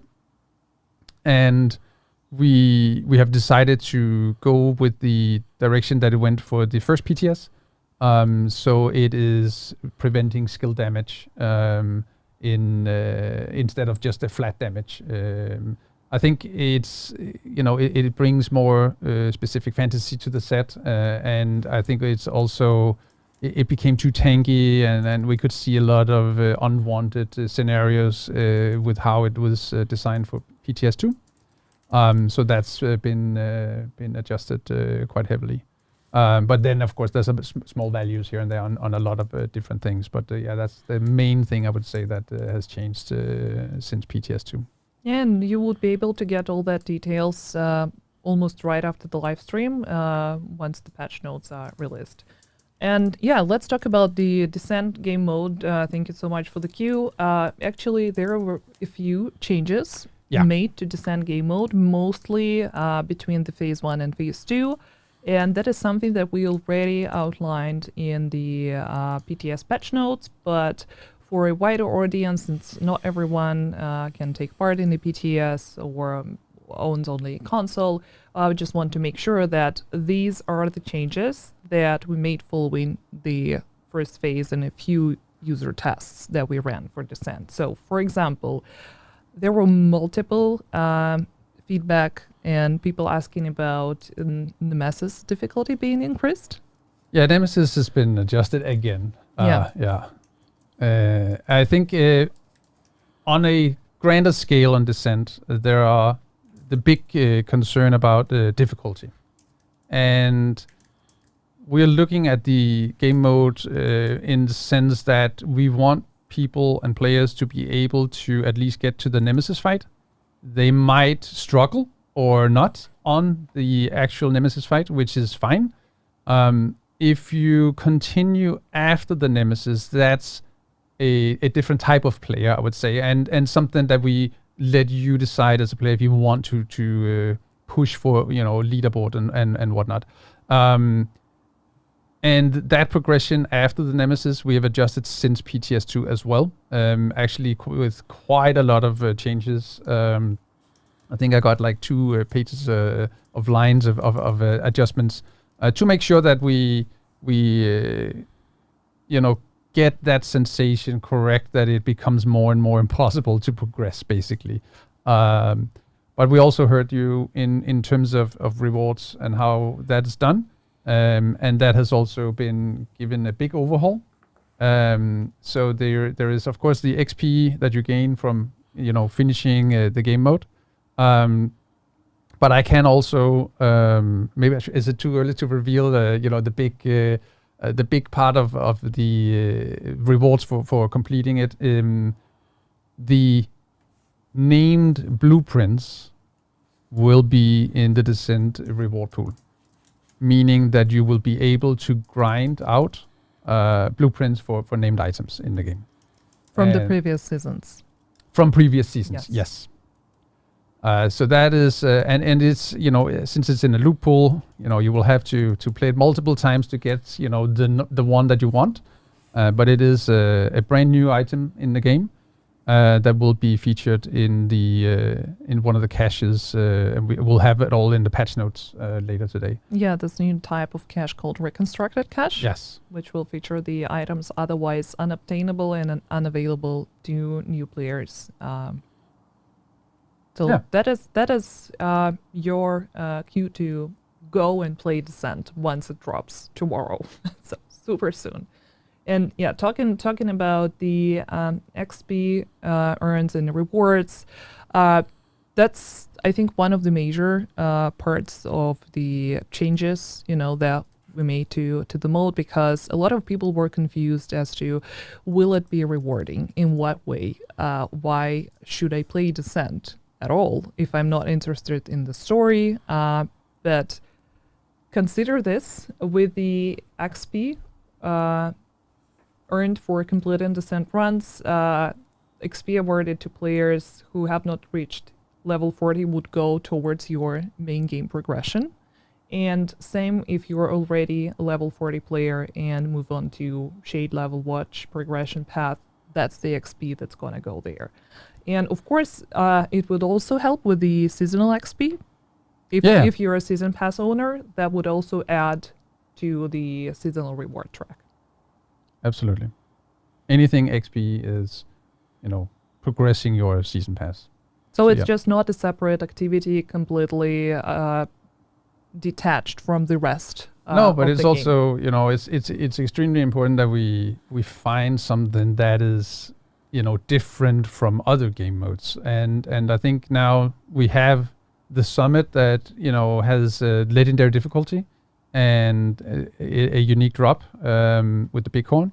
We have the countdown game mode that, is just like the loot pinata, I would say. And now we have the Descent game mode, which is to grind those specific caches and name the blueprints as part of that experience, for sure. On top of leaderboards and just having fun in a 4-man group. Yeah, and since your XP gains would go toward whatever you are doing in the main game at the moment, that's, a perfect opportunity for both veteran and new players to... Yeah, and we will revisit later in year 5 what, we're keeping an eye on the Descent game mode and, other game modes that we have to see if we should, potentially add more things to be featured in those. Yeah, and just a quick reminder, if you don't know what the Descent game mode is, it's 1 to 4 new game mode available for everyone. You don't need to be a Warlords of New York owner. You can just play it straight away. It doesn't matter what level do you have. And yeah, it can be played solo and can be played with a group of friends. And I think it's even more exciting when you play it with someone else. But then again, we also adjusted the difference between the single and co-op experience, so it should be much more smooth now. Yeah, better aligned between. It was a lot easier in solo play previously.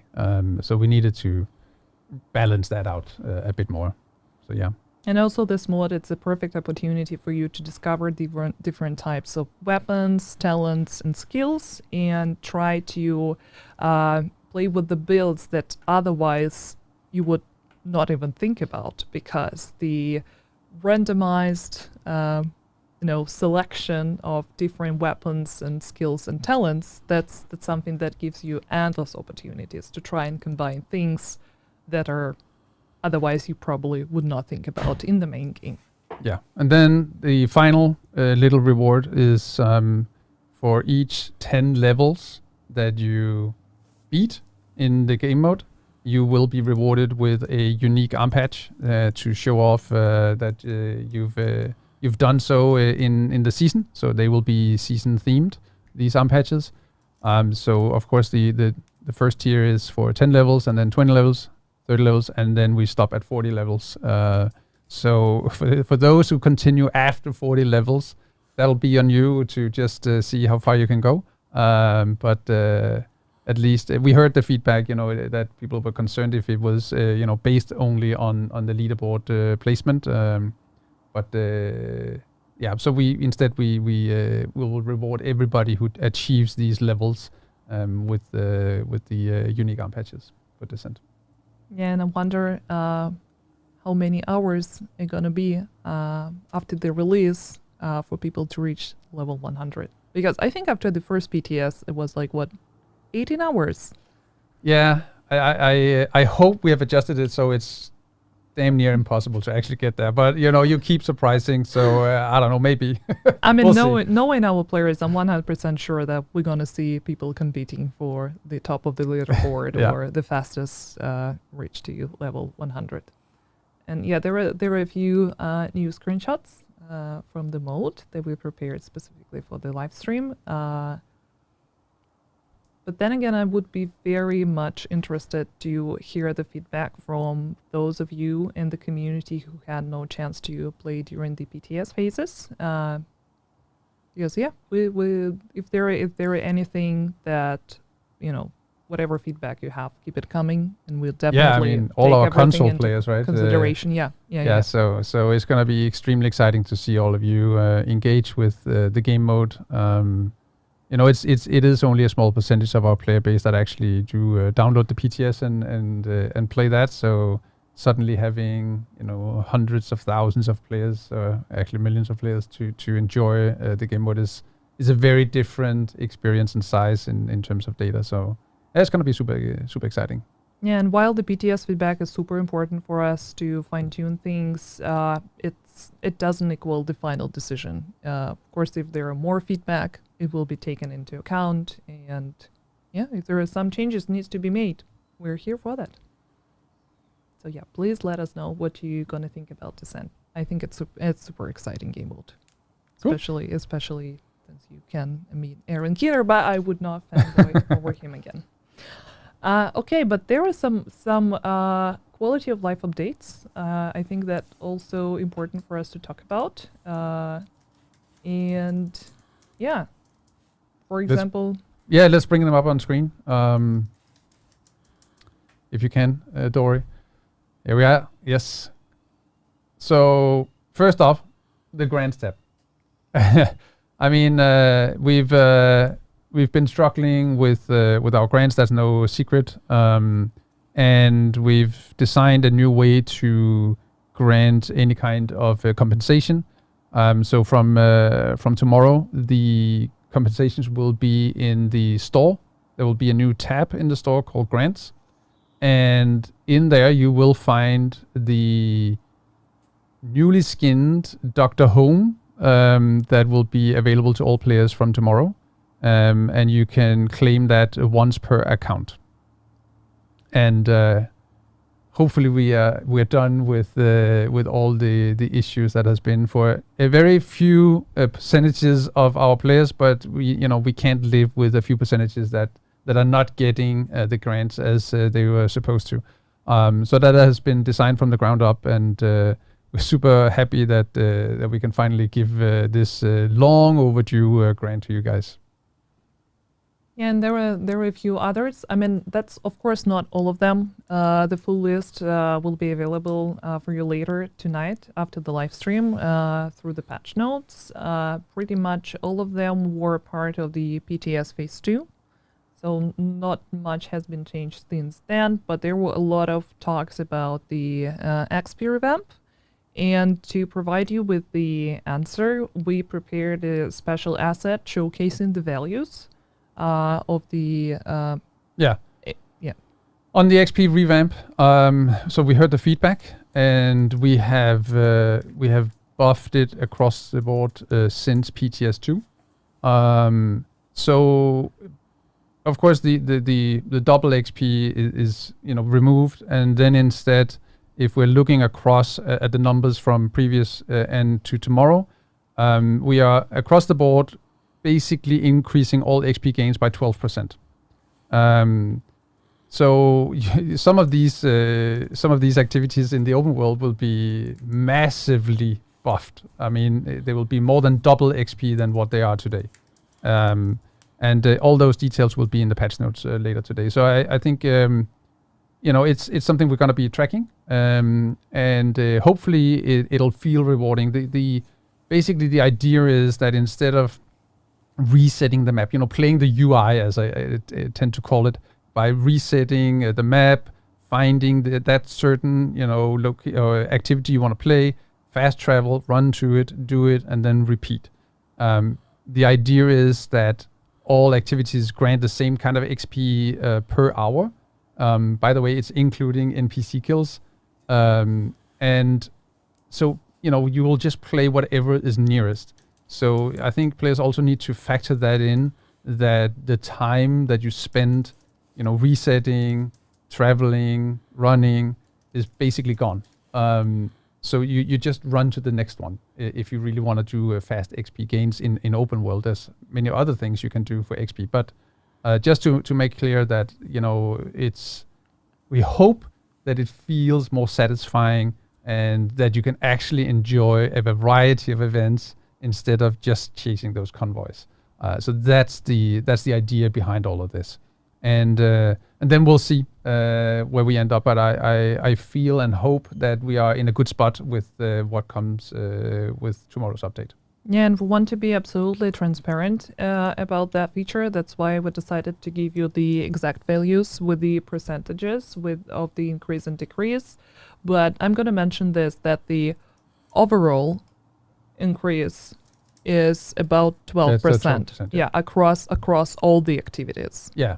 So if you add them all up and write out, it'll be around there, yes. Yeah. So even if you see the decreased values, the overall is still an increase. Yeah. So yeah, we hope that you're gonna be happy with those changes we made. And yeah, there are a few other updates that we have that are not really quality of life updates, but rather something that we think is important for us to discuss. Here is a sneak peek at the most important quality of life improvements that are going to be a part of the Year 5 Season 1 dropping tomorrow. But if I can just mention one of them. Please do. Yeah, I mean, the mission difficulty can be changed. This is something that I personally have been, wanting for a very long time. It's just, if you're running in Living World Activity Heroic and then you want to just, run straight through a mission just to complete it, and you want to set it at challenging, you can do so. And it's just it's a very small adjustment, I know, but it takes time for our people to actually set it up and make it happen. But I think those small quality of life improvements are just, we appreciate them. And I also think that for all the raid players, having the extra challenge of adding directives to the raids, it's going to be a good fun for them for sure. I mean, even marking apparel items as your favorite, it's a very nice improvement, because then you don't need to scroll through everything. Hundreds of, true. Yeah, and quick grenade selection. I know that was a very popular one once we announced it for the PTS Phase 2, because that's actually something that was not available in any way before. And we list in the patch notes how you bring that up on screen. Yeah, there are going to be details both for console and PC players on where you can find it in the menu and what you should press on your keyboard or gamepad. And talking about other updates, I don't know, which one do you want to start with first? Go. Go. Okay, let's rip off the Band-Aid. Spec revamp. The spec revamp. So I think it has been kind of revealed in the past, and we have talked about it. But I think it's important that we address it here live with you guys. And it's something that we had to set aside, because what we wanted to do with the changes to endgame and how you play the game and engage with the game from Season 4 of Year 5, it really didn't fit in, and it we didn't really feel that it had the oomph that it was supposed to bring. So that was set aside, and a complete new set was designed to make changes throughout, both with Season 4, but also throughout time. If there's gonna be so many changes, but yes. Unfortunately, that means that the article that was posted in, I think it was November 2021 or something, is inaccurate, because it's not going to hit servers. At least we don't intend to let that be part of what we're designing at the moment. We think it's much more exciting what we're doing, and we hope you think so too. Once we are ready to reveal that, that'll be later in Year 5. So stay tuned for that. Yeah. Do you think it would be possible for us to maybe give a glimpse of those changes to ETF players at least? Yeah, we will. For sure, we will bring the ETF into play as soon as we have something that we need feedback on. Yes, we've seen that with the sense that we should probably have brought them in earlier. And they bring a lot of valid feedback. So that is also something that we will be doing with this, because it's quite dramatic what we are, the plans. So we need to make sure that, we get it right. Yeah, thank you so much for commenting on that. And I think, a lot of people have been asking what's going to happen with the spec revamp. And here's your answer. Yep. And talking about some other important topics, reputation system, sanctioning, easy anti-cheat, and what our stance currently on all those happenings. Yeah, I hope it's becoming more clear that we've started doing a lot on this topic. So cheaters, we dislike cheaters just as much as you do, and we want them gone. And that is any kind of cheater. And we have started banning a lot of them, and we have updated a lot of our tools. We're working on some really advanced stuff behind the scenes, so that we, in the next, I would say, hopefully 4 to 6 months, have even better systems that we have today. But at least now we have some people that know how to work with it, and that's why we started seeing ban waves happening. And they will continue to happen. And the same thing goes for exploiters. And no, you don't have to be afraid of playing the game and be tagged or marked as an exploiter. These people, they know that they're doing is what they're doing is wrong.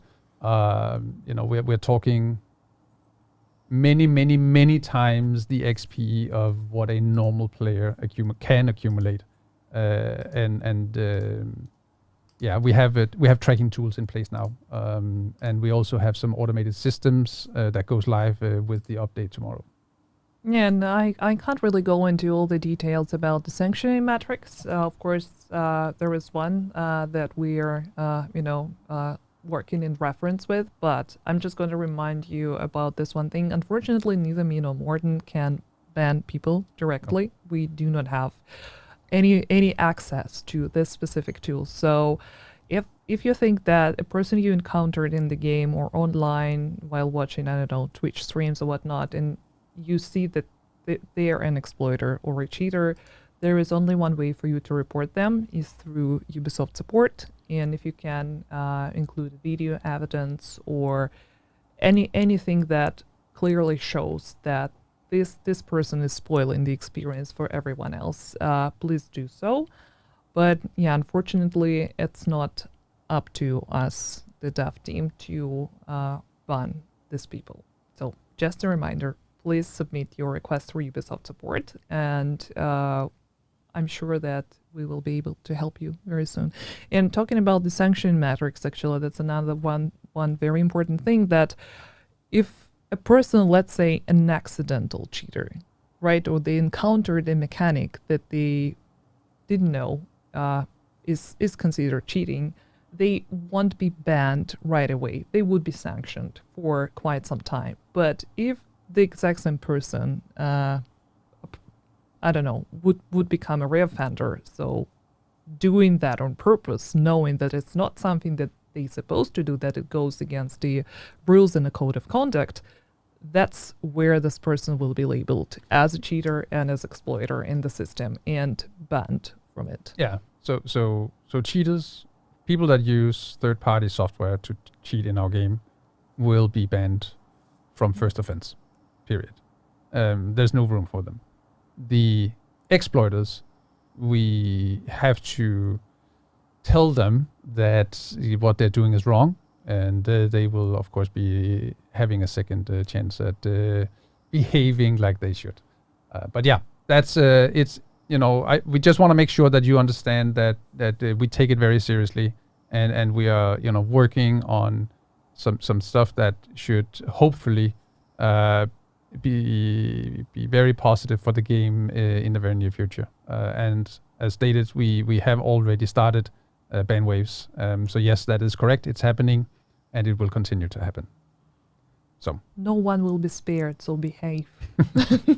No, we just want to make a fair and fun playground for you, for all of you guys that play the game legit. And there's nothing more frustrating than to meet these people that just ruin your experience. So it's for all of you good guys out there. So hopefully that can bring a little smile to your day.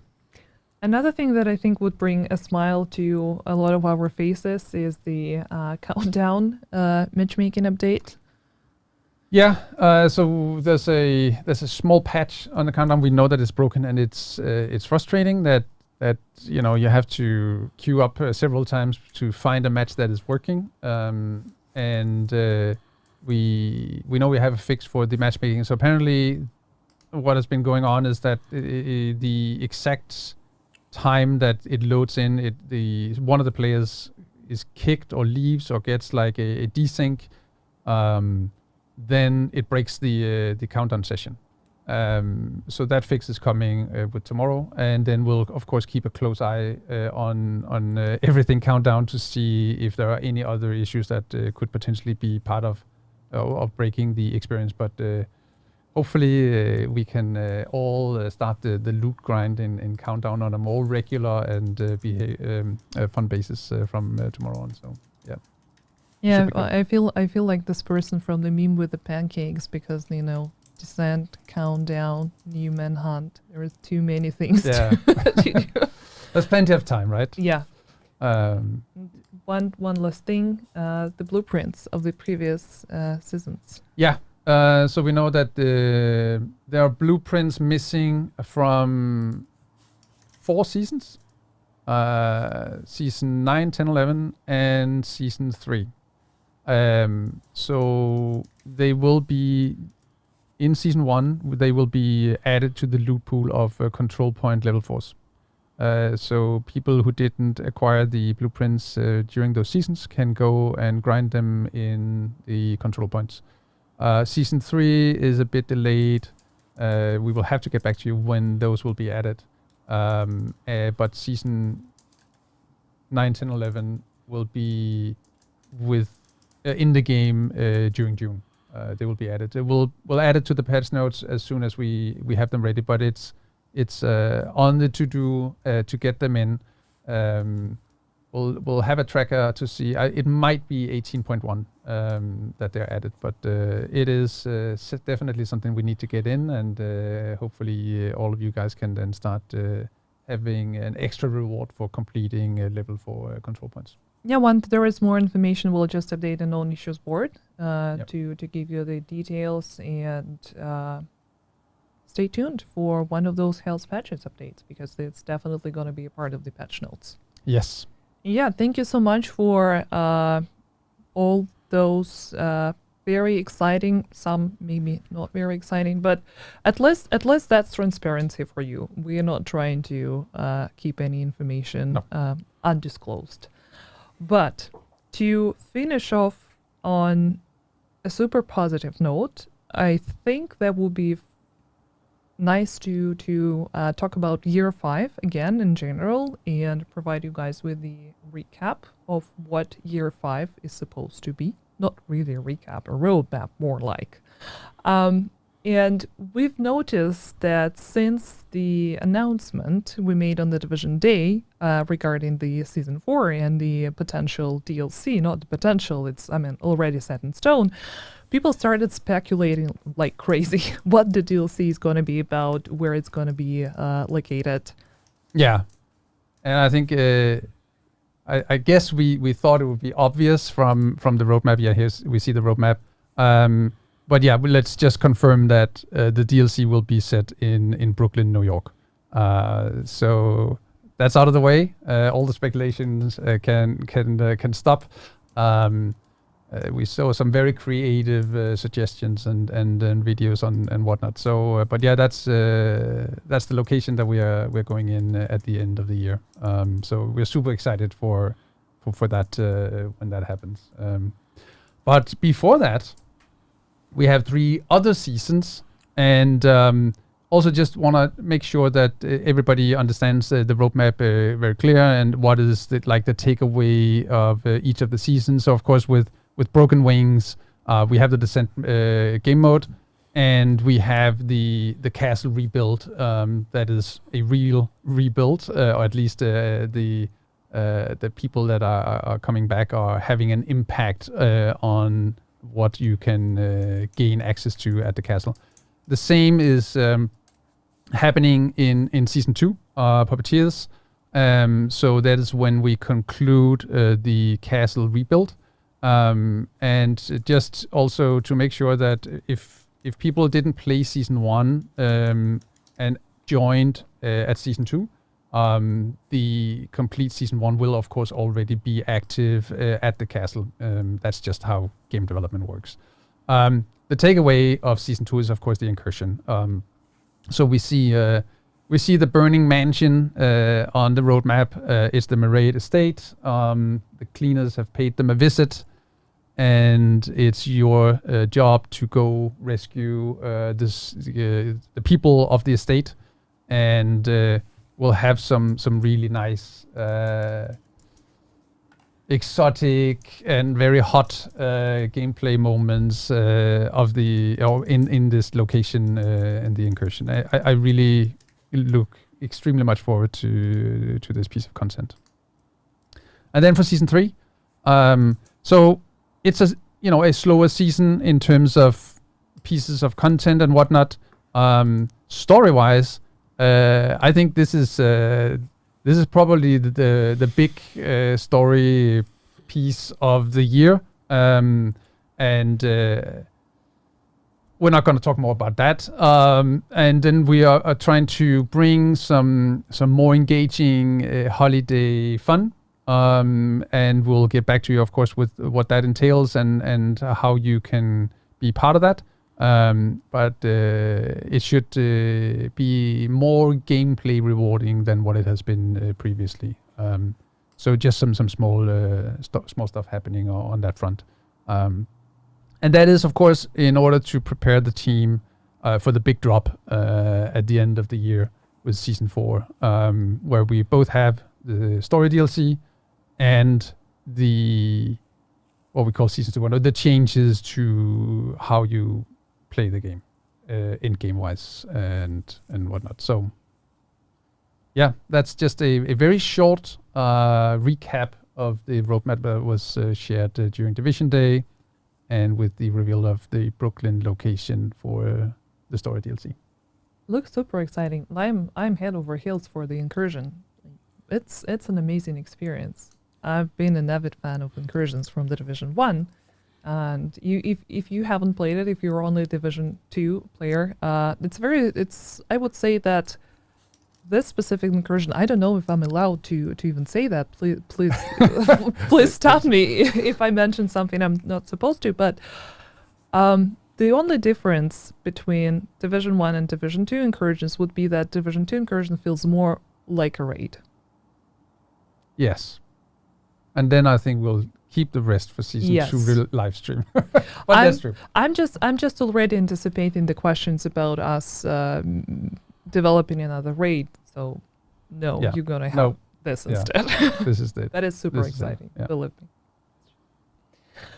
But I think that's it. We covered pretty much everything. There are a few questions from the chat that we've been collecting during the live stream. So let's look at what we have.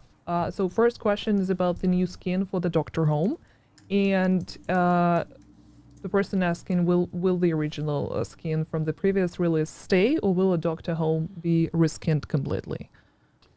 So currently we do not have a way to skin an exotic weapon. So it'll be a new skin for the current weapons that everybody has. We are exploring, if we sometime in the future should have skins on exotics. We've seen a lot of you people ask for this. It's still being debated if that's something that is to happen or not. But it's gonna have a new look by tomorrow. But we'll keep it a surprise how it looks. It looks good, believe me. See, I already see a few questions about the new raid. We already answered that. There are a few questions about Season 1. Is the castle going to be a new HQ instead of the base of operations? Play the season. But, there's going to be, of course, a lot of things happening at the castle. It's not, we're not taking away the White House. It's still going to be there. It's part of Washington, D.C.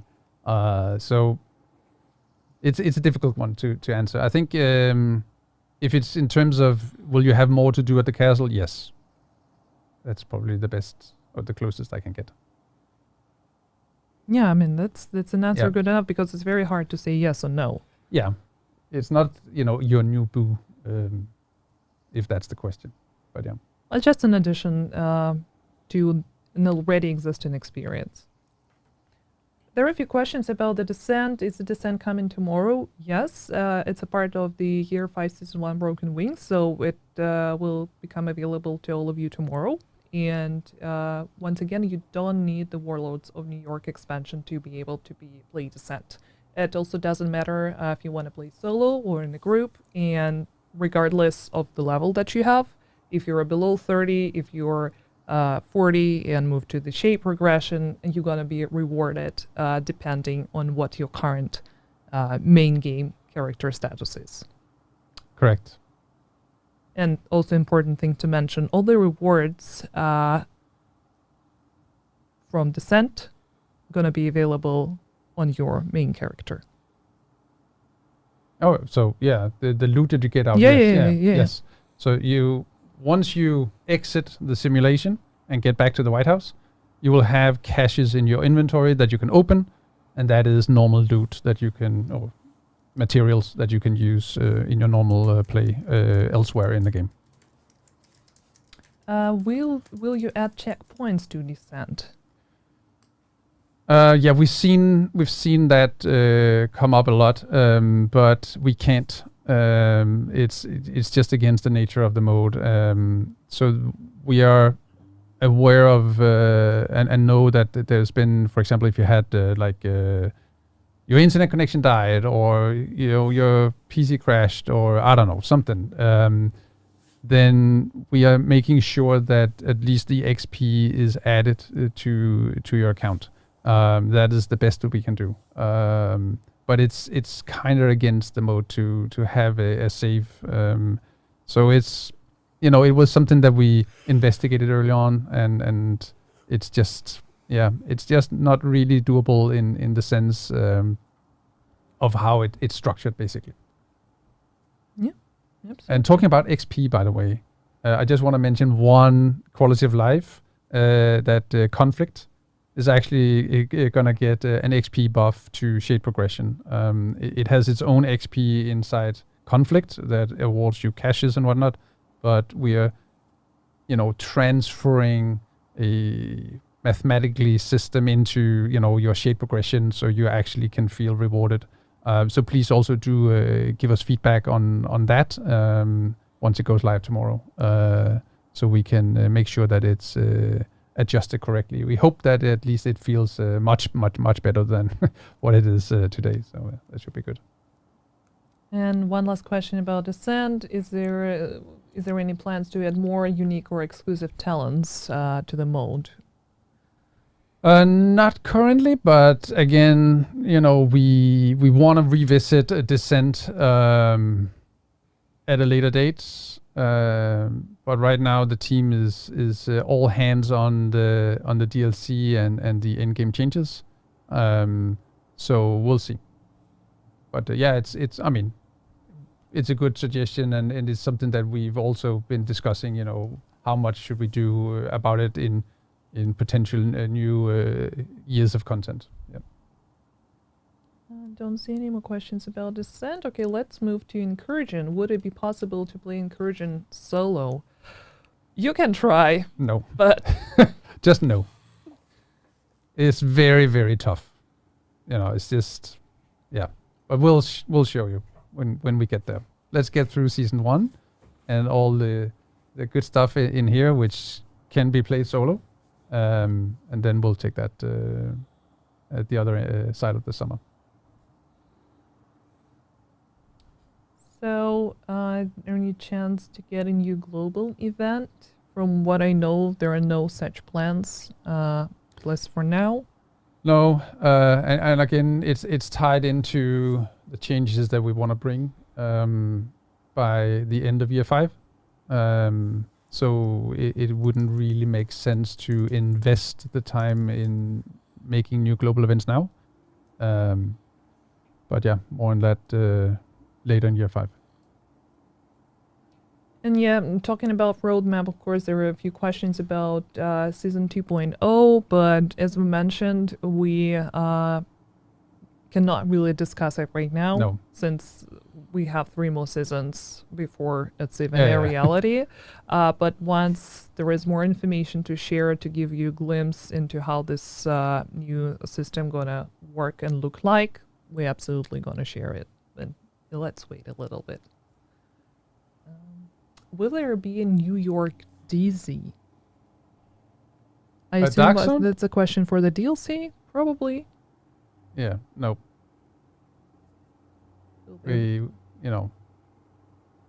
I can't talk about that, a distant future, what's going to happen, but, right now we're focused on the roadmap that we've presented to you guys, and then we'll see, what comes after that, if any. It's so far into the future right now, so I think, as you just said, let's take one season at a time, and then get back to you guys. Oh, there is another question then, if it's possible for us to add the Dark Zone exclusive blueprints to Descent.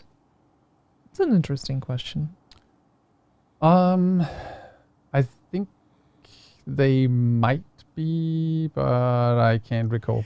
So it's the gear set, I guess, and the Dark Winter, and what else could it be? Yeah, there's a couple of items. I can't recall if they're on the list. I think they might actually be, but we'll have to play it, I guess. I mean, 100% confirmed that there are going to be blueprints from the previous seasons available through reconstructed caches. Yes. But yes. yeah, If there are Dark Zone specific ones, I'm not sure. yeah, I'm also not sure. I think it's only the seasonal stuff from the previous seasons for now. But I mean, that's a good suggestion. That's definitely something that we can discuss and see for the future. Situation with fixing the PC crashes.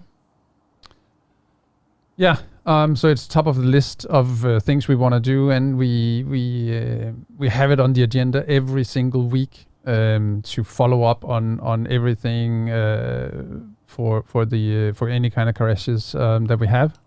So we keep at it, and we keep adding people to the team that has expertise in helping with this. Because we need it to go away. It's very simple. So we have reduced it quite a lot. But again, then it's PC. We saw a Windows update that suddenly introduced the crashes, and then we need to start working on that. And that's just how it works on PC. But yeah, I just want to make sure that you understand that we know, and it's top priority for us to work on any PC crashes. Yes. And I think that's going to be one last question. Will DLC come with a price tag? We're not ready to disclose that right now. Okay. And I think that's it. I don't really see any other questions that we can take, because we already discussed. There was one about the cheaters, if there's anything in the pipeline as a countermeasure for hackers and cheaters, but we already discussed that in detail. So yeah, no other information can be shared at this point. Like that's one of the top priorities that we have right now, similar to PC crashes. So whenever we have more information, we'll try to update you, of course. But yep. And I think that's it. And actually, I would very much love to thank you for being here today and answering all my questions and questions from the chat. I'm super excited for Broken Wings. It will become available to you tomorrow, right after the maintenance. We'll post all the details about the maintenance, the patch notes after the live stream. So keep an eye on our social media and on our website if you want to see more details. And we will be waiting for you tomorrow in Washington, D.C. Yep. Thank you. Thank you so much. See you. Bye.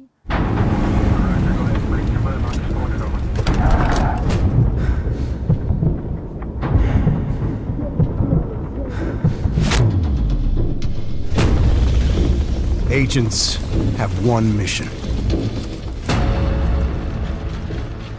All the threats we face. All the sacrifices we make. They're in service of one overriding purpose: to protect our community. And if we cannot bring our people home, then we fail that mission.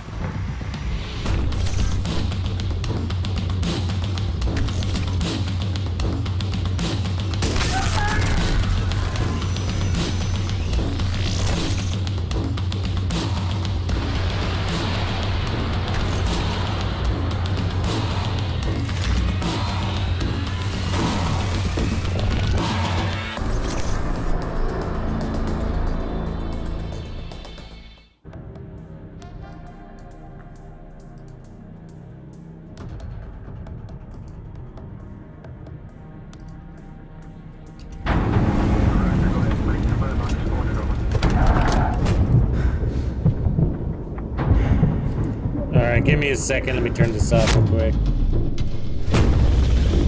Agents have one mission. It's loud. Loud for me. Loud for you? Okay, we'll do a recap here real quick and download some of my thoughts. See what you guys, I'm sure you guys have plenty of thoughts too. Let me make a couple of quick changes here to my audio and then we'll kind of jump into that. Just give me a second.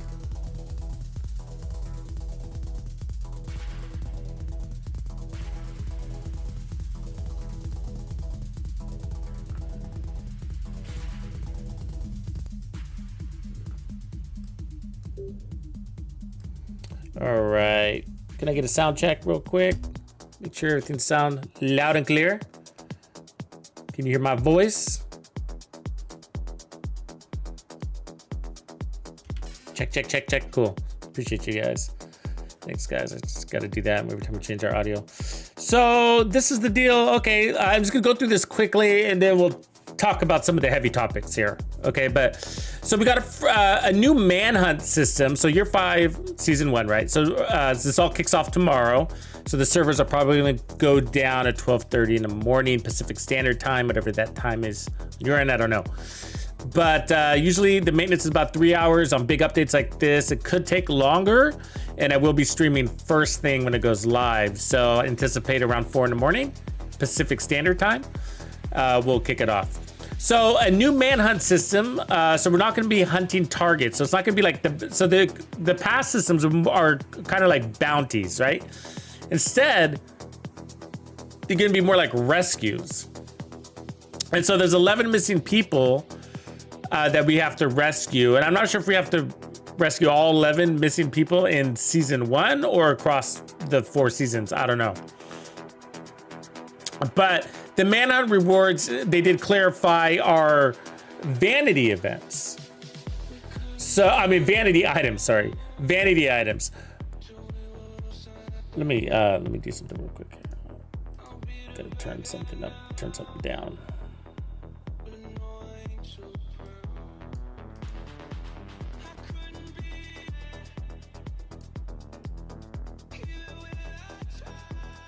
Okay, sorry about that. So yeah, the manhunt rewards were clarified that they're vanity items, like, you know, like the chest piece we got from Stovepipe or whatever. It's not going to be an exotic. In the past, they got negative feedback when they locked an exotic behind the manhunts. So, but yeah, this is going to be a little bit different. And so 11 missing people that we have to rescue that are being held by Sokolova and her agents. So we will be rebuilding the castle starting with season 1. And it sounds like something that we're going to progressively do across multiple seasons. And so the rescue targets unlock facilities in the castle, and we will have more things to do over there. They didn't specify exactly what, but they did say that this will not be replacing the base of operations, aka the White House. So this will be in addition to that. So we will be getting a new season pass as usual. This will be $9.99. It will contain 100 items, 9 new weapon skins, 10 gear dies, 3 emotes. And so yeah, they're back to adding some emotes, which is kind of cool. It's been a while since we had some of those. There'll be a Cavalier Vanity outfit, and also new a Splinter Cell outfit. That's going to be part of this as well. There will be an apparel event as usual. It's going to be called Escalation Apparel Event. It looks pretty cool. It's relatively tactical / techie. So the concept is SHD tech crossed over with Black Tusk. So like, what would the Black Tusk look like if they had SHD tech? And so, yeah, so it looks pretty cool. So that'll come along sometime in the season. The Cavalier gear set that we're getting. So this is the 4-piece gear set. There were 2 versions of it during the PTS, and they ended up reverting back to the original version. So, and really that's about the damage resistance. So in the second version, you had resistance to all damage, but they felt like the set ended up becoming too tanky, and so they went back to just skill damage resistant. Okay, and then there's the Descent game mode that will launch with Year 5 Season 1. So the Descent game mode is available as of tomorrow and will be available to all players, even if you don't have Warlords in New York. So they did add new rewards mostly in phase 2 and added XP systems. They adjusted the Nemesis again, the difficulty of Nemesis again. It basically said that if you go beyond level 40, then, you know, you're superhuman for the most part. But they wanted to make sure that everybody can at least get to the Nemesis, maybe struggle with the Nemesis, maybe not. And anybody that goes past level 40, you know, is kind of the outlier, I guess is the best way to say that, you know? So, you know, when it comes to difficulty, that's kind of how they were adjusting it. So anyways, we'll see, right? So they added named blueprints to the Descent loot pool. Yeah, so named blueprints will be in the Descent loot pool from previous seasons. And then for every 10 levels up to level 40, I believe, you get an arm patch. And it sounds like these will be updated per season. So we had some XP rebalancing. There's supposed to be an asset provided. I figured this will be in the patch notes. I'll send it over as soon as I get it. But what they said, this was kind of interesting. I feel like it was kind of a play on words here, so let's be careful. But they did say, and I quote, they increased all XP gains by 12% across the board. Their goal was to equalize the XP per hour no matter the activity. And the example that he used was around the convoys, you know, where people would fast travel to the convoy, you know, fight the convoy, beat it, and then fast travel back and then reset the map and then do it again. You're trying to, you know, kind of skip that, right? Because you're not really enjoying the game, really, when you're doing that, right? And so they wanted to kind of equalize it, so no matter what activity you do, you're getting basically the same XP per hour. So if you did the convoys over and over and over again, then the XP per hour you're going to get out of that versus doing a control point and a bounty plus a you know, like a rescue operation or something like that is going to equal about the same XP per hour, give or take. So they said you'll see some negative numbers and you'll see some positive numbers on this said asset, but overall it's supposed to be about 12% increase in XP per hour. And it sounds like that's the part that sounds, you know, is the twist on words. It sounds like on average across multiple different types of activities. That, I think that's what they mean when they say 12% increased XP per hour. I think that's what they mean. You know what I mean? So yeah, we'll come back to that. We'll talk more about that. So quality of life updates coming. I'm not going to get into specifics here. A little bit of this, a little bit of that. The specialization revamp looks like it's basically, they say they use the word set aside. I'll use the word abandoned. That's really not a surprise to me. I think we called that a while ago. We just know they don't have the bandwidth, but also with the new DLC and I guess seasons 2.0 and the new end game that's coming at the end of season 5. They said that they're working on something that just conflicts with the concept of a specialization revamp, and they hope it's more exciting and better. So we don't know what that means, but specialization revamp is just really not a thing. And you know, I think we've pretty much settled that it wouldn't be anyways, but it still comes up in conversation a lot, right? I hope they do this and I hope they do that. So, and you know, there's some things that I wish we were able to do, like take advantage of those skills and whatnot, but we'll get into that in a minute too. So ban waves will continue to happen for exploiters and cheaters. They just don't have a tolerance for that. And so they've upgraded the systems to detect better. And so just don't be surprised if, you know, future ban waves on people that are cheating in this game. So sure, okay. So there is a patch/fix coming to Countdown in this update that will be happening tonight, so look up for that.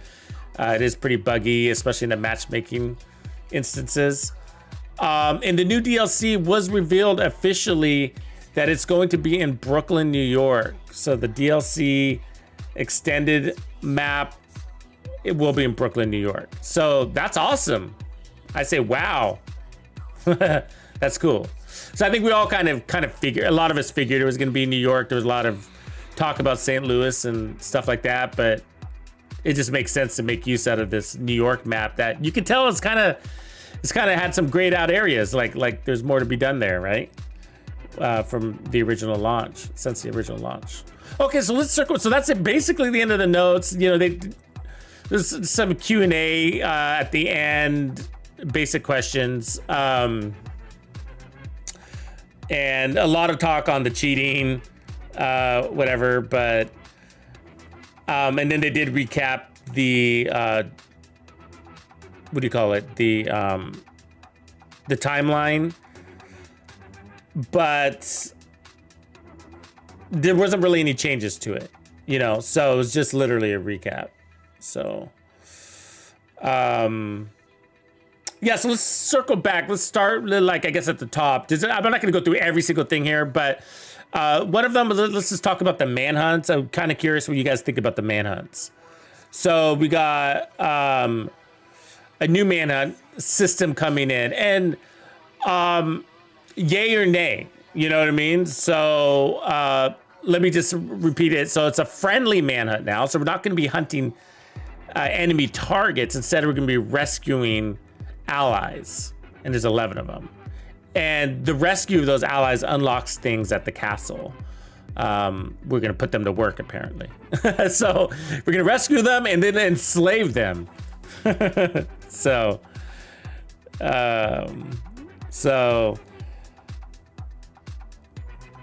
what do you guys think? Yay or nay? Yay or nay? You like it? 1 for yes if you like it. You like the friendly manhunt idea. 2 for no, you don't like the friendly manhunt idea. And then that's it. 1 or 2, 1 or 2. Let us hear it in the chat. I personally, I'll tell you, I don't want to sway your opinion. So, you know, but I'm going to tell you what I think about it. I like it. I like it. Not necessarily that it's a friendly manhunt that we're going to save allies. I like that it's just different because we've been doing the manhunts this way, the way we've been doing them for a very long time. Basically, they're bounties. Let's just call it what they are. So they started out with pretty much just bounties, simple bounties, right? In locations where we normally fight bounties. And then they upgraded it so that they were kind of like mini little missions, but they're still bounties, just mini little missions. Made them more interesting because we could go back into missions that we, you know, some of our favorite places that we don't necessarily visit that much anymore and get to have a different experience in there. So I like that. I like that. That was fun.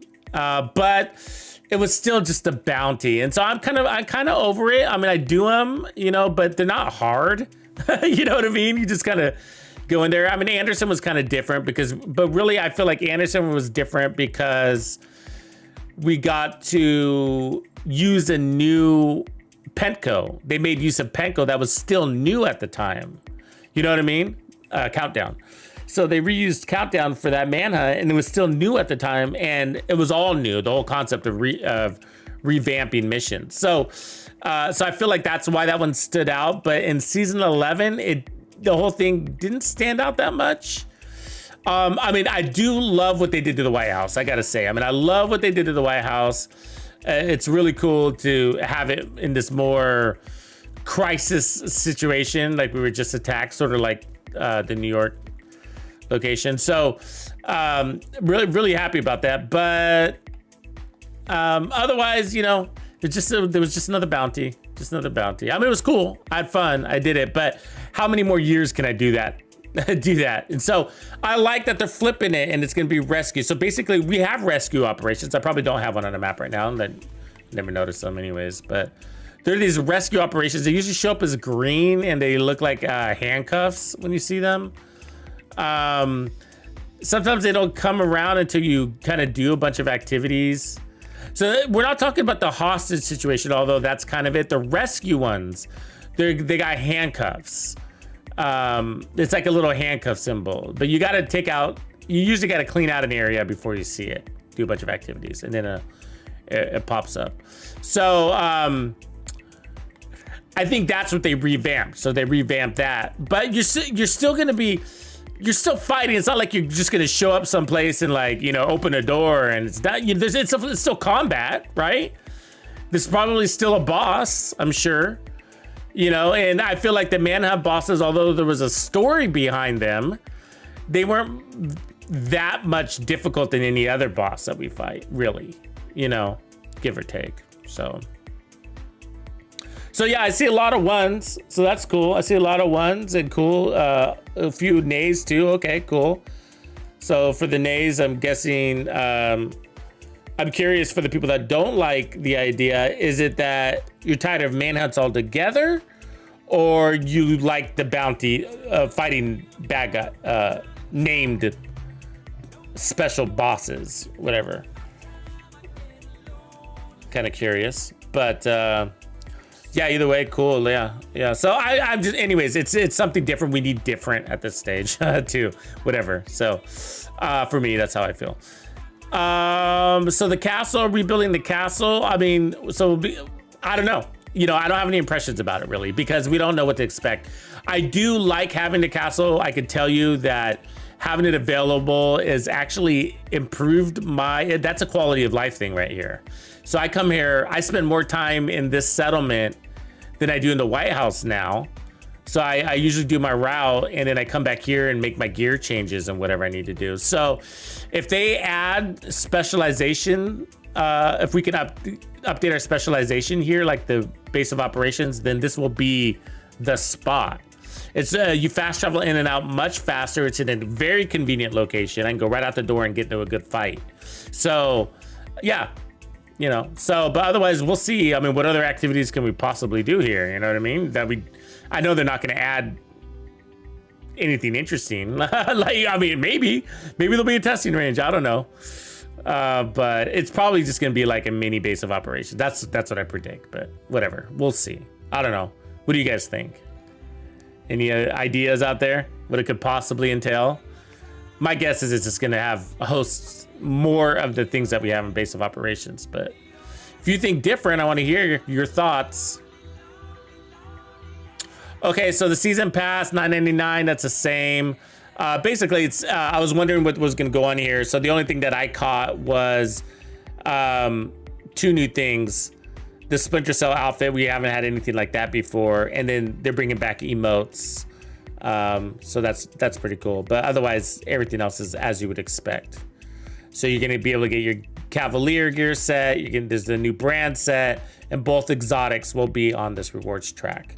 So we got answers on that. So, because we were kind of wondering, it would be possible that they do this, by the way, lock an exotic behind the Descent game mode, you know, complete 20 floors in Descent game mode and you get your exotic. You know, they've done that before. They did that with to encourage people to use the summit. So it wouldn't surprise me if they did that to encourage people. I actually think they should. To be honest with you, I think they should. It would have been worth the development to create a third exotic and lock it behind a Descent game mode. Okay, and so don't think about today. Don't think about tomorrow. So tomorrow, everybody's going to go into Descent game mode and give it a try, right? Okay, but think 2-3 months down the road when things have cooled off a little bit, and there's this really cool exotic chest piece or whatever, right? And the only way to get it is by playing Descent game mode. You see? And it forces new players to try these other game modes. Like, in order to get Ridgely's Pride, you have to do the summit unless somebody gifts it to you, right? And the capacitor, you have to do the summit unless somebody gifts it to you. So I think it would have been a good idea and worth the development time to just create one more exotic. I mean, what about those Wrathbone gloves? You know what I mean? Something that's already been created and lock it back there. And that would have been a smart business move, I think. Not for today. Yes, everybody's going to try Descent game mode and they're going to be really happy with the results and when it comes to people jumping in there. But for the long game, You know what I mean? As new players keep joining and buying the Division 2, I think that's how you get people to at least try it, and maybe they love it and maybe they hate it, who knows, but at least they tried it. At least they checked in there and logged in a few hours. But what do you guys think? Either way, our current exotics, that assault rifle we're all looking forward to, and the holster will be on the rewards track. And if you didn't know how you get to your rewards tracks, you go over here to your season, and it's in the top corner. And you'll, of course, start on level 1 and grind your way up. So 1 level on your character, 1 level up on your rewards track. So XP will be what you're after to get this up to the top to get your assault rifle. So remember, I gave you guys 7 builds to get you thinking or started farming your rewards track with directives easily or easier. So for me, if you're wondering, yes, I buy the season pass, not just because I stream, but for me, I do find it worth it.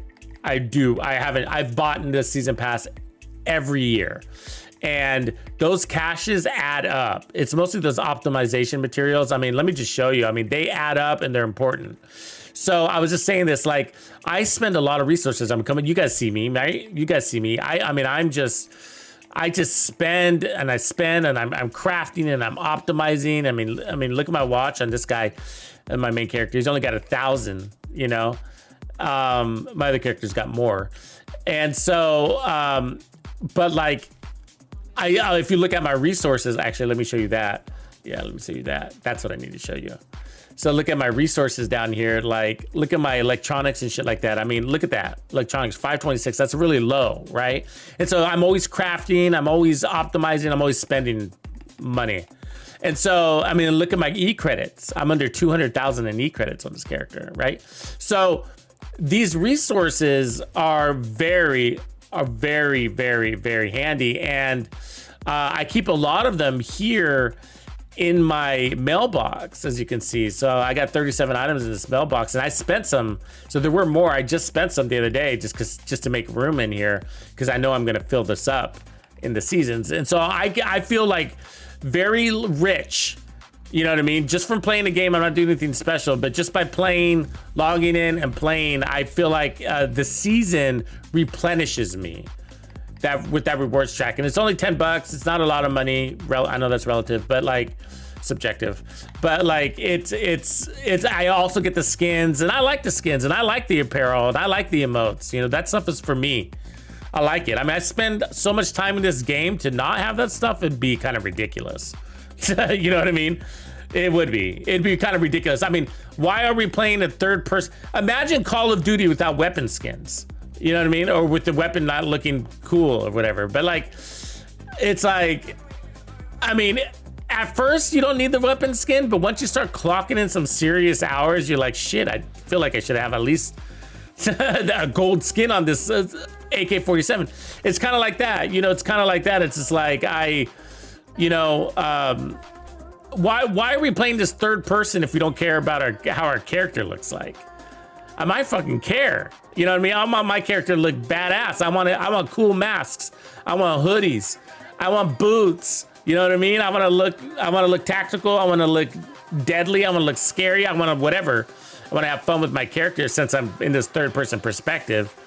You know, customization is a thing. So anyways, that's not all I want, but that's part of our experience. And so anyways, my point is we get that crap too. Right, it's part of that $10. Okay, moving on. Apparel event. I think it looks pretty cool. Enough said there. It's tactical. It's techie. It feels pretty Division 2. It was smart of them to inspire it off Shade Tech and Black Tusk. I think that's pretty smart. I wanted to get to the Cavalier set. So I think. Out of all the news that we got today, I think that was the biggest disappointment. I'm very disappointed on the Cavalier set. Okay, so Cavalier, they reverted back to skill damage resistance. So that's how it was initially launched, and I was like, oh, I'm not excited about it. I was literally, that's how I felt. And then they changed it so that you're resistant to all incoming damage. So it was more in line with Foundry Bulwark, right? But like, who gives a shit about skill damage resistance in PvE where 99% of the players are? Yeah, I get it that, you know, it'll help us against drones and tanks and warhounds, but it's not that OP. It's not. You know what I mean? You're not immune. You know, it wouldn't be worth it. I mean, I don't really know until we try it, but it doesn't sound like it would be worth it to sacrifice all of that damage to be immune to tech that you could just kill. It's not that hard to kill it with an assault rifle. You know what I mean? So it's just like, and there's not that much tech. I mean, how much tech really is there? You know what I mean? Like, if you look at Roosevelt Island, the first wave of everything is like, you got 3 drone operators and 2 warhounds, you know? So you can wear that build for those 5 enemies when there's 100 others? I don't know. You know, I don't know. It doesn't sound like it. So that's a big disappointment. That doesn't make sense. I think that was a bad business move. I get that we need to revamp PvP and that needs to be more of a thing, but there was nothing wrong with having a set that played both sides of the game, you know, and that's how that's the direction they were going, and that's why it was going to work for us over in PvE, because I was like, oh good, it's all incoming damage. It wasn't going to be too OP. It was just like, when he said they got too tanky, I want you to know he was talking about PvP. That always happens, right? It's like it becomes too strong. Foundry was the same thing. Okay, so when they released Foundry, all right, when they released Foundry Bulwark, it was too OP. We used to have, I think, 2% or 3% armor regen. 2 or 3% armor regen on that.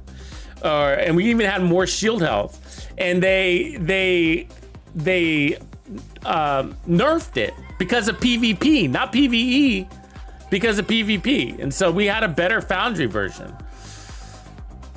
And so Cavalier should be a new variation of a Foundry concept for PvE content, and it should be viable for that. But to isolate on skills is just like where you know.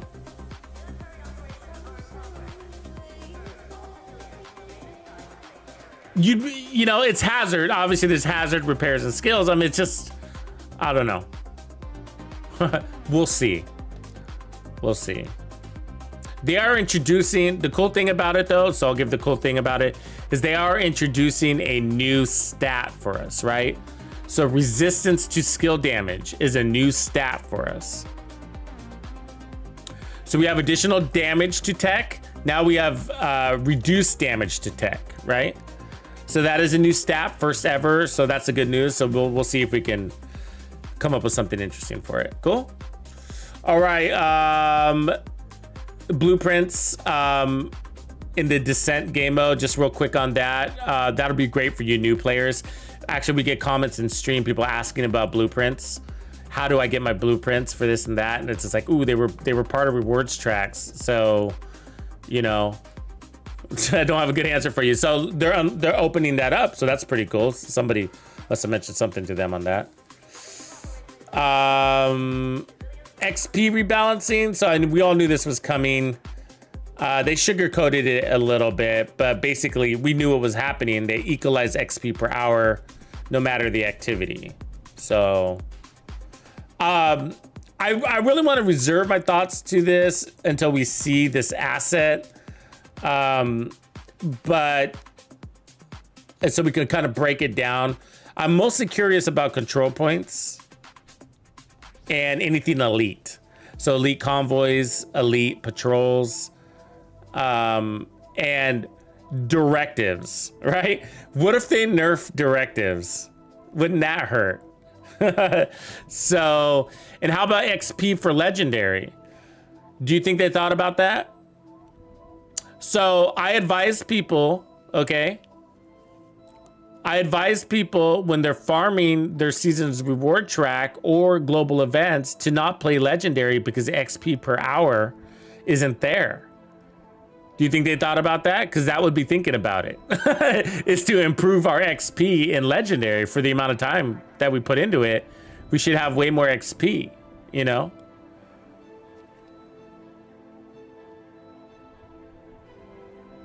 And it should equal an equivalent XP per hour. So if it takes you an hour to do one legendary mission where you could do 5 heroic missions in that time, then it should be equivalent in XP. It should be 5x equivalent. And I don't know what it is right now. We'll see. But these are things that we would like to see in that rebalancing, right? So they also added XP to your character for conflict. So PvP. And so besides because that has its own XP system and its own reward system, but they're also going to make it so that you can level up your character and thus level through your rewards track, right? So, I mean, do you get it? So like, if you're a PvP guy, you probably abandon a lot of your PvP activities when the new season drops because you're busy farming your rewards track.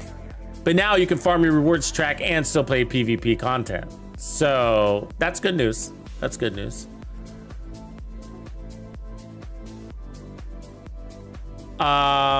Specialization revamp. So I don't know. You guys really want to talk about that? Is it really a surprise that that's not happening?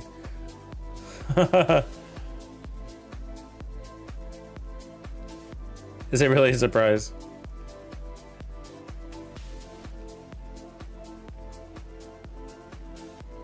Yeah, it is an interstellar mix, I think. But you're asking the guy that's horrible with names, so. And then for me, you know, and you already heard my excitement on the DLC, but that it's going to be in Brooklyn. But that I'm not surprised either. So. Yeah, I mean, that would be a farm, right, Reaper? That would be a farm if they balance out the XP and legendaries, right? And then if you were completing legendaries in 15, 20 minutes, then that would be a valuable farm. And the reason why is because not everybody can do it. Well, they can eventually, but limited amount of people will do it that way. And the gear you get is amazing, and the XP would go along with it. So, I mean, but that's it. So it wasn't really a lot there. Not a ton of surprises. Did you guys feel like you were, you know, did anything come from left field for you? I guess I would say there were only the 2 surprises for me. The friendly manhunt was one of the surprises, and I feel like that was a good surprise. And then the Cavalier gear set, which is a bummer surprise. But, you know, I won't get too down about it because I've been surprised by things before, right? So, I mean, we thought Determined was going to be a dud, right? And Determined rocks even after they nerfed it. So, like, it's like, and so, I mean, that wasn't even on our radar going into season 11. So things like, you know, things can really surprise you. We discover a use case. So that's where my hopes lie. Otherwise, it is a bummer to see that change, though. I think it would have been smarter to keep it closer to a Found Your Bulwark set. So, what up, Steffi? There you are, Steffi. Armand, what up? What up? What up?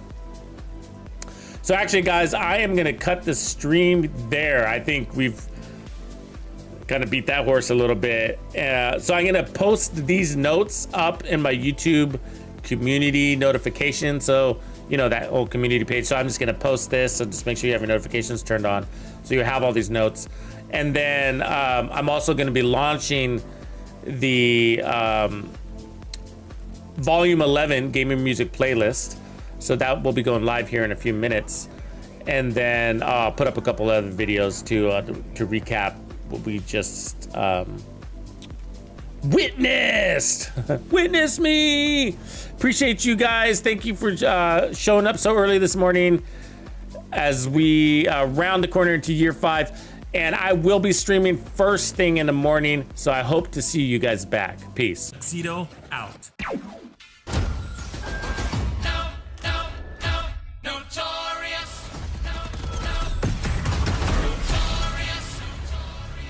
Flows, and that's how it goes.